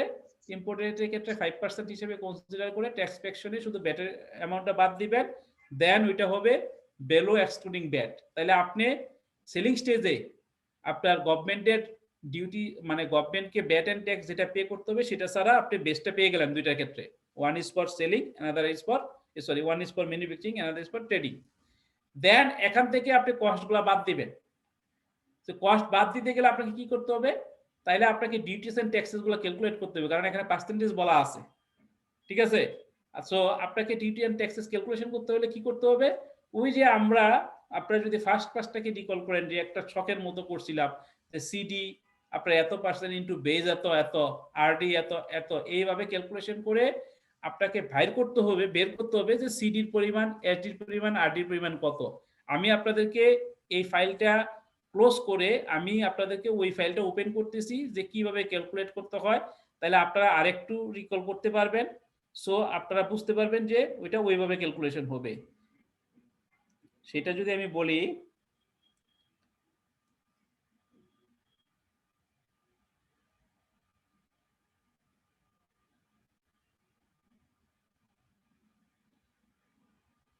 দেখা যাচ্ছে? আসেনি স্যার। এখন আসছে দেখেন। জি স্যার। আচ্ছা দেখেন, এখানে আমরা কি ক্যালকুলেশন করছিলাম? এইটা, এই যে মনে করেন অ্যাসেসেবল ভ্যালু, অ্যাসেসেবল ভ্যালু পাবো কোথা থেকে? ওই যে 750 ইনটু 2.01% অ্যাড করে বলছে না অ্যাসেসেবল ভ্যালু ডিটারমাইন করবে, তাহলে অ্যাসেসেবল ভ্যালু ডিটারমাইন করলেন। দেন আপনি এই যে কাস্টম ডিউটি কিসের উপর চার্জ হয়? এই যে দেখেন ব্র্যাকেটে বলছি অন এবি, অ্যাসেসেবল ভ্যালুর উপর চার্জ হয়। তার মানে ওই অ্যাসেসেবল ভ্যালু যেটা 102 টাকা, 102.01, এই 102.01 এর ক্ষেত্রে 25% চার্জ করলে কাস্টম ডিউটি মানে বেসিক ডিউটি, কাস্টম ডিউটি পেয়ে যাব। তারপর রেগুলারি ডিউটি 3% আছে, রেগুলারি ডিউটি পাবো কি? অন অ্যাসেসেবল ভ্যালু, ওই যে একই সেম বেস, তাহলে এটার উপর 3% করলে আপনি পেয়ে যাবেন। তারপর আপনি কি পাবেন? সাপ্লিমেন্টারি ডিউটি অ্যাপ্লিকেবল হলো শুধু ফিনিশ গুডসের ক্ষেত্রে। ওইটার বেস কি? অ্যাসেসেবল value plus CD plus RD, এই তিনটার যোগ করে 20%, ওখানে 20%, তাহলে 20% করলে আপনি পেয়ে যাবেন আপনি সাপ্লিমেন্টারি ডিউটি। ব্যাটের ক্ষেত্রে এরকম base assessable value plus CD plus RD plus এসডির উপরে 15% অ্যাড করলে আপনি পেয়ে যাবেন ব্যাট, এবং দেন আপনি পেয়ে যাবেন ইনকাম এআইটি অন অ্যাসেসেবল ভ্যালু 5% হারে এত, আর অ্যাডভান্স স্টেট ব্যাট এই এটি পেয়ে যাবেন on অ্যাসেসেবল value plus CD plus RD plus SD, এটার উপর ম্যানুফ্যাকচারিং এর ক্ষেত্রে 4% আর ইম্পোর্টের ক্ষেত্রে 4%। এরকম ভাবে আপনি পাবেন total duties and taxes. Okay, so total duties and taxes কিন্তু ফুলটাই আপনার কস্ট না। ম্যানুফ্যাকচারের ক্ষেত্রে কোনটা কস্ট না? ম্যানুফ্যাকচারের ক্ষেত্রে 15% ব্যাট কস্ট না, 84% যেটা সেটা কস্ট না, 85% যেটা কস্ট না, সেটা বাদ দিয়ে বাকিটা কস্ট। আর ফিনিশ গুডসের ক্ষেত্রে কোনটা কস্ট? ফিনিশ গুডসের ক্ষেত্রে ব্যাট 15% যেটা কস্ট, এটিটা কস্ট না, এইটিটা কস্ট না, সো এইটি বাদ দিয়ে যেটা পাবেন সেটা total duties and taxes. Then আপনি ডিউটিস এন্ড ট্যাক্সেসটা ওই যে মানে below selling price excluding VAT and supplementary ওইটা পেয়ে গেলেন। ওখান থেকে এই ডিউটিস এন্ড ট্যাক্সেস গুলো বাদ দিবেন। ওখান থেকে আপনি ওই যে 750 যেটা সিএনএফ কস্ট সেটা বাদ দিবেন। দেন ওই নিচে যে এডিশনাল ইনফরমেশনের যে কস্টগুলো আছে সেগুলা বাদ দিবেন, কারণ ওই ক্ষেত্রে নিচের এডিশনাল কস্টগুলো বাদ দেওয়ার ক্ষেত্রে খেয়াল রাখতে হবে যে 15% ভ্যাট সহ কস্ট চার্জ করবো নাকি চার্জ করবো না। ম্যানুফ্যাকচারিং ক্ষেত্রে 15% যে ভ্যাট আছে ভ্যাট ছাড়া চার্জ করতে হবে, কারণ ওই ভ্যাটটা ম্যানুফ্যাকচারার রিবেট পাবে। আর ইম্পোর্টার যে সে যেহেতু 5% এর আউটপুট ভ্যাট পে করে সে রিবেট পাবে না, তার ক্ষেত্রে ভ্যাট সহ কস্টটা চার্জ হবে। দেন আপনি পাবেন কি টোটালটা ওখান থেকে এই কস্টগুলো বাদ দিলে দেন আপনি বাকি যেটা থাকবে সেটা হলো প্রফিট। এখন দেখবেন যে কোনটায় প্রফিট বেশি, ম্যানুফ্যাকচারিং এ বেশি না ট্রেডিং এ বেশি। তখন আপনি বলবেন যে যেহেতু প্রফিট ম্যানুফ্যাকচারিং এ বেশি, সো আপনার ম্যানুফ্যাকচারিং এর অপশনে যাওয়া বেস্ট। এইভাবে আপনাকে রেসপন্স করতে হবে। Is it clear? স্যার একটা প্রশ্ন ছিল স্যার, যদি স্যার ইম্পোর্টের ক্ষেত্রে ফিনিশ গুডস যে ক্ষেত্রে আনতেছে এই ক্ষেত্রে যদি স্ট্যান্ডার্ড রেট মেইনটেইন করতে হয় তাহলে তো হিসাবগুলো সব এই ম্যানুফ্যাকচারিং সে তো আপনাকে সহজ কোশ্চেনে তো সহজ করে দেয় নাই, কোশ্চেনে তো বলছে 5% তো সহজ করে দেয়নি ভাইয়া। হ্যাঁ কোশ্চেন তো আপনাকে আপনি ধরেন নোট দিতে পারবেন না যে ধরে নিলাম যে সে 15% আরে আপনার আউটপুট ব্যাট পে করে, এটা তো ধরার সুযোগ নাই। এখানে তো আপনাকে ফিক্স করে দিয়েছে, এই জন্যই তো আপনার কোশ্চেনের রেসপন্স হবে এরকম। জি স্যার। স্যার ছোট একটা প্রশ্ন করি স্যার। বলেন। এখানে 2.01 যে ইন্স্যুরেন্স এন্ড ল্যান্ডিং চার্জটা দিয়ে দেয়া আছে, যার জন্য আমরা আলাদাভাবে করলাম না। যদি না দেওয়া থাকতো তাহলে তো আমরা ম্যান্ডেটরি করতাম। হ্যাঁ করতেন, ওই স্ট্যান্ডার্ড রেট যেটা হয় সেইভাবে করতেন অবশ্যই। জি স্যার, থ্যাংক ইউ। সো এটার উপরে কোনো কোশ্চেন আছে? দেন আমাদের কিন্তু আরেকটা কোশ্চেন আছে এবং অলরেডি উই ক্রস 9। আর এটা আমরা বাসায় করে তারপরে নেক্সট ক্লাসে দেখাবো আপনাকে, যদি নেক্সট ক্লাসে আপনাদের সাথে দেখা হয়। আর আপনি বলছিলেন ফার্স্ট ক্লাসে যে আপনি একটু মাঝে থেকে শুরু করলেন কিন্তু পরে লাস্টের ক্লাসে একটা ওভারঅল রিক্যাপ দিবেন। দেন রিক্যাপ তো এটা তো পেন্ডিং থাকলো তাহলে স্যার। হলো সময়। হ্যাঁ ব্যাপারটা হচ্ছে কি এখানে দুইটা পয়েন্ট। একটা পয়েন্ট হলো যে আপনাদের কোশ্চেন পরীক্ষা খুব সামনেই, তো যার জন্য এডিশনাল ক্লাস নেওয়ার ক্ষেত্রে এখানে একটা রেস্ট্রিকশন আছে। হ্যাঁ একটা পয়েন্ট। দ্বিতীয় পয়েন্টটা হলো আপনার আপনাদের যে পয়েন্ট বা সিলেবাস আছে তারপরে তো আমরা অনেক কিছু যেগুলা যেমন রেজিস্ট্রেশন পার্ট আমরা ধরেই নেই, আপনারা ধরে নিয়েছি যে আপনারা এটা সম্পর্কে টোটালি আপনাদের ভালো ইয়ে আছে। সো সেই বেসিসে আমরা দ্রুত যাওয়ার চেষ্টা করছি, কিন্তু তারপরেও দেখা যায় যে ফিজিক্যাল ক্লাস আর ভার্চুয়াল ক্লাসের মধ্যে ইচ্ছা করলে অনেক কিছু আপনার দ্রুত যাওয়া যায় না। তো সেই বেসিসে তো সময় হলো পয়েন্ট। এখন আমার ইচ্ছা থাকলো তো রেজিস্ট্রেশন একটা একদম বেসিক টাইপের একটা কোশ্চেন করা যাবে? বলেন। স্যার আমি শর্ত তো দুটো সেন্ট্রাল রেজিস্ট্রেশনের জন্য, একটা হচ্ছে সিমিলার প্রোডাক্ট করতে হবে, আইডেন্টিক্যাল প্রোডাক্ট করতে হবে, আর সেন্ট্রালি রেকর্ড মেনটেন করতে হবে। তো এখন দুই রকমের যদি প্রোডাক্ট হয়, সে এক জায়গায় ফুড প্রোডাক্ট, এক জায়গায় কসমেটিক্স, দুই ফ্যাক্টরি থেকে, তারপরে সেন্ট্রাল পয়েন্টে আসলো আর ডিস্ট্রিবিউশন মানে বাকি সব একসাথে, আর সেন্ট্রালি বুক মেনটেন করছে, তাহলে কি হ্যাঁ দুইটা সরি সো দুইটা ফ্যাক্টরির জন্য দুইটা নিলাম, দুইটা হবে, আর কি বাকিটা পুরোটার জন্য একটা হবে? এই ক্ষেত্রে তো ওই ক্ষেত্রে তো আয় প্রভিশন চেঞ্জ মানে প্র্যাকটিক্যালি আপনি দেখবেন যে একটা নিচ্ছে, কিন্তু আমি যদি আইনের প্রভিশন দেখি একটা নেওয়ার সুযোগ কম। না একটা বলি না, কারণ দুইটা তো ডিফারেন্ট প্রোডাক্ট, তো দুইটা ফ্যাক্টরি থেকে আপনি ফ্যাক্টরিতে ডিফারেন্ট নিলেন, আপনি বলতেছেন যে সেন্ট্রালি আমি কি একটা নিব কিনা, মানে ডিপ লেভেলে আপনার পয়েন্ট। হ্যাঁ হ্যাঁ ওইটা কি বইতে ম্যানুয়ালেরটাতে তো একটা এক্সাম্পল যে সেখানে এরকম দুইটা ডিফারেন্ট প্রোডাক্ট, দুইটার জন্য ফ্যাক্টরির জন্য দুইটা আলাদা দেখালো, আর বাকি ডিপো থেকে বাকি ডিস্ট্রিবিউশন সেন্টার বাকি সবগুলোর জন্য একটা দেখালো, এই জন্যই কনফিউজড। এখন ওখানে আপনার ওই যে আমি যেটা বলতেছিলাম প্র্যাকটিক্যালি কোনো ইস্যু নাই, আপনি যদি লয়ার প্রভিশন দেখেন সেখানে পয়েন্ট আছে আর কি, টেকনিক্যাল পয়েন্ট আছে। হ্যাঁ সেটা লয়ার ক্ষেত্রে টেকনিক্যাল একটা পয়েন্ট আছে, এটা ওইভাবে আপনার যেতে পারে না, কিন্তু প্র্যাকটিক্যালি ওই ক্ষেত্রে ট্রেডিং এর ক্ষেত্রে আপনার প্র্যাকটিক্যালি কোনো পয়েন্ট নাই, বাট লফুলি যদি আমরা দেখি পয়েন্ট আছে। আপনি যখন অ্যান্সার করবেন ইউ উইল আপনি write the answer properly as per law, মানে আপনি প্র্যাকটিস ফলো করে কোনো অ্যান্সার করতে পারবেন না, এটা করা ঠিক হবে না। আমি বুঝাতে পারছি আপনাকে? না স্যার, বুঝেন নাই যে আপনি লয়ের যে এই যে এক্সাম্পলটা স্যার যে আমাদের ম্যানুয়ালে 530 নাম্বার পেজে আছে, এক্সাম্পল 2 প্রশ্নটা আছে সেই না আপনি আপনি পরীক্ষা অ্যান্সার করবেন। প্র্যাকটিক্যালি এখানে অনেকগুলা কনফিউশন এবং কনফ্লিক্ট রয়ে গেছে এই রেজিস্ট্রেশন নিয়ে। এটা এই বছরও বাজেটে অনেক আপনার অ্যাসোসিয়েশন বা ইভেন বলেন যে আমাদের ইনস্টিটিউটও অ্যাড্রেস করছে, কিন্তু এটা আসলে কি হবে কি না হবে এটা ডিপেন্ড অন সার্কামস্টেন্সেস। বাট আপনি যখন রেসপন্স করবেন, আপনি যখন পরীক্ষায় লিখবেন, তখন আপনি অ্যাজ পার ল প্রপারলি লিখবেন। এটা হলো পয়েন্ট। স্যার দুইটা ডিফারেন্ট প্রোডাক্ট হলে তো ইউনিটে যাব না স্যার? দুইটা ডিফারেন্ট ইউনিটে যাবেন, identical are similar. G sir সেটাই। না রিপা, 2 ফ্যাক্টরের জন্য তো আলাদা আলাদা ইউনিটে দেখাচ্ছে, কিন্তু বাকি সেন্ট্রাল ডিপো থেকে শুরু করে রিজিওনাল ডিপো আর সেলস ডিপো এগুলো সবগুলো মিলে একটা বলছে। রেজিস্ট্রেশনের যে আপনার ইয়েটা আছে, এই এসআরওটা আছে, হ্যাঁ রেজিস্ট্রেশনের, এটা আপনার প্রবাবলি কত অগাস্টে, জুলাই অগাস্টে ইস্যু হয়েছে, অগাস্ট 2019।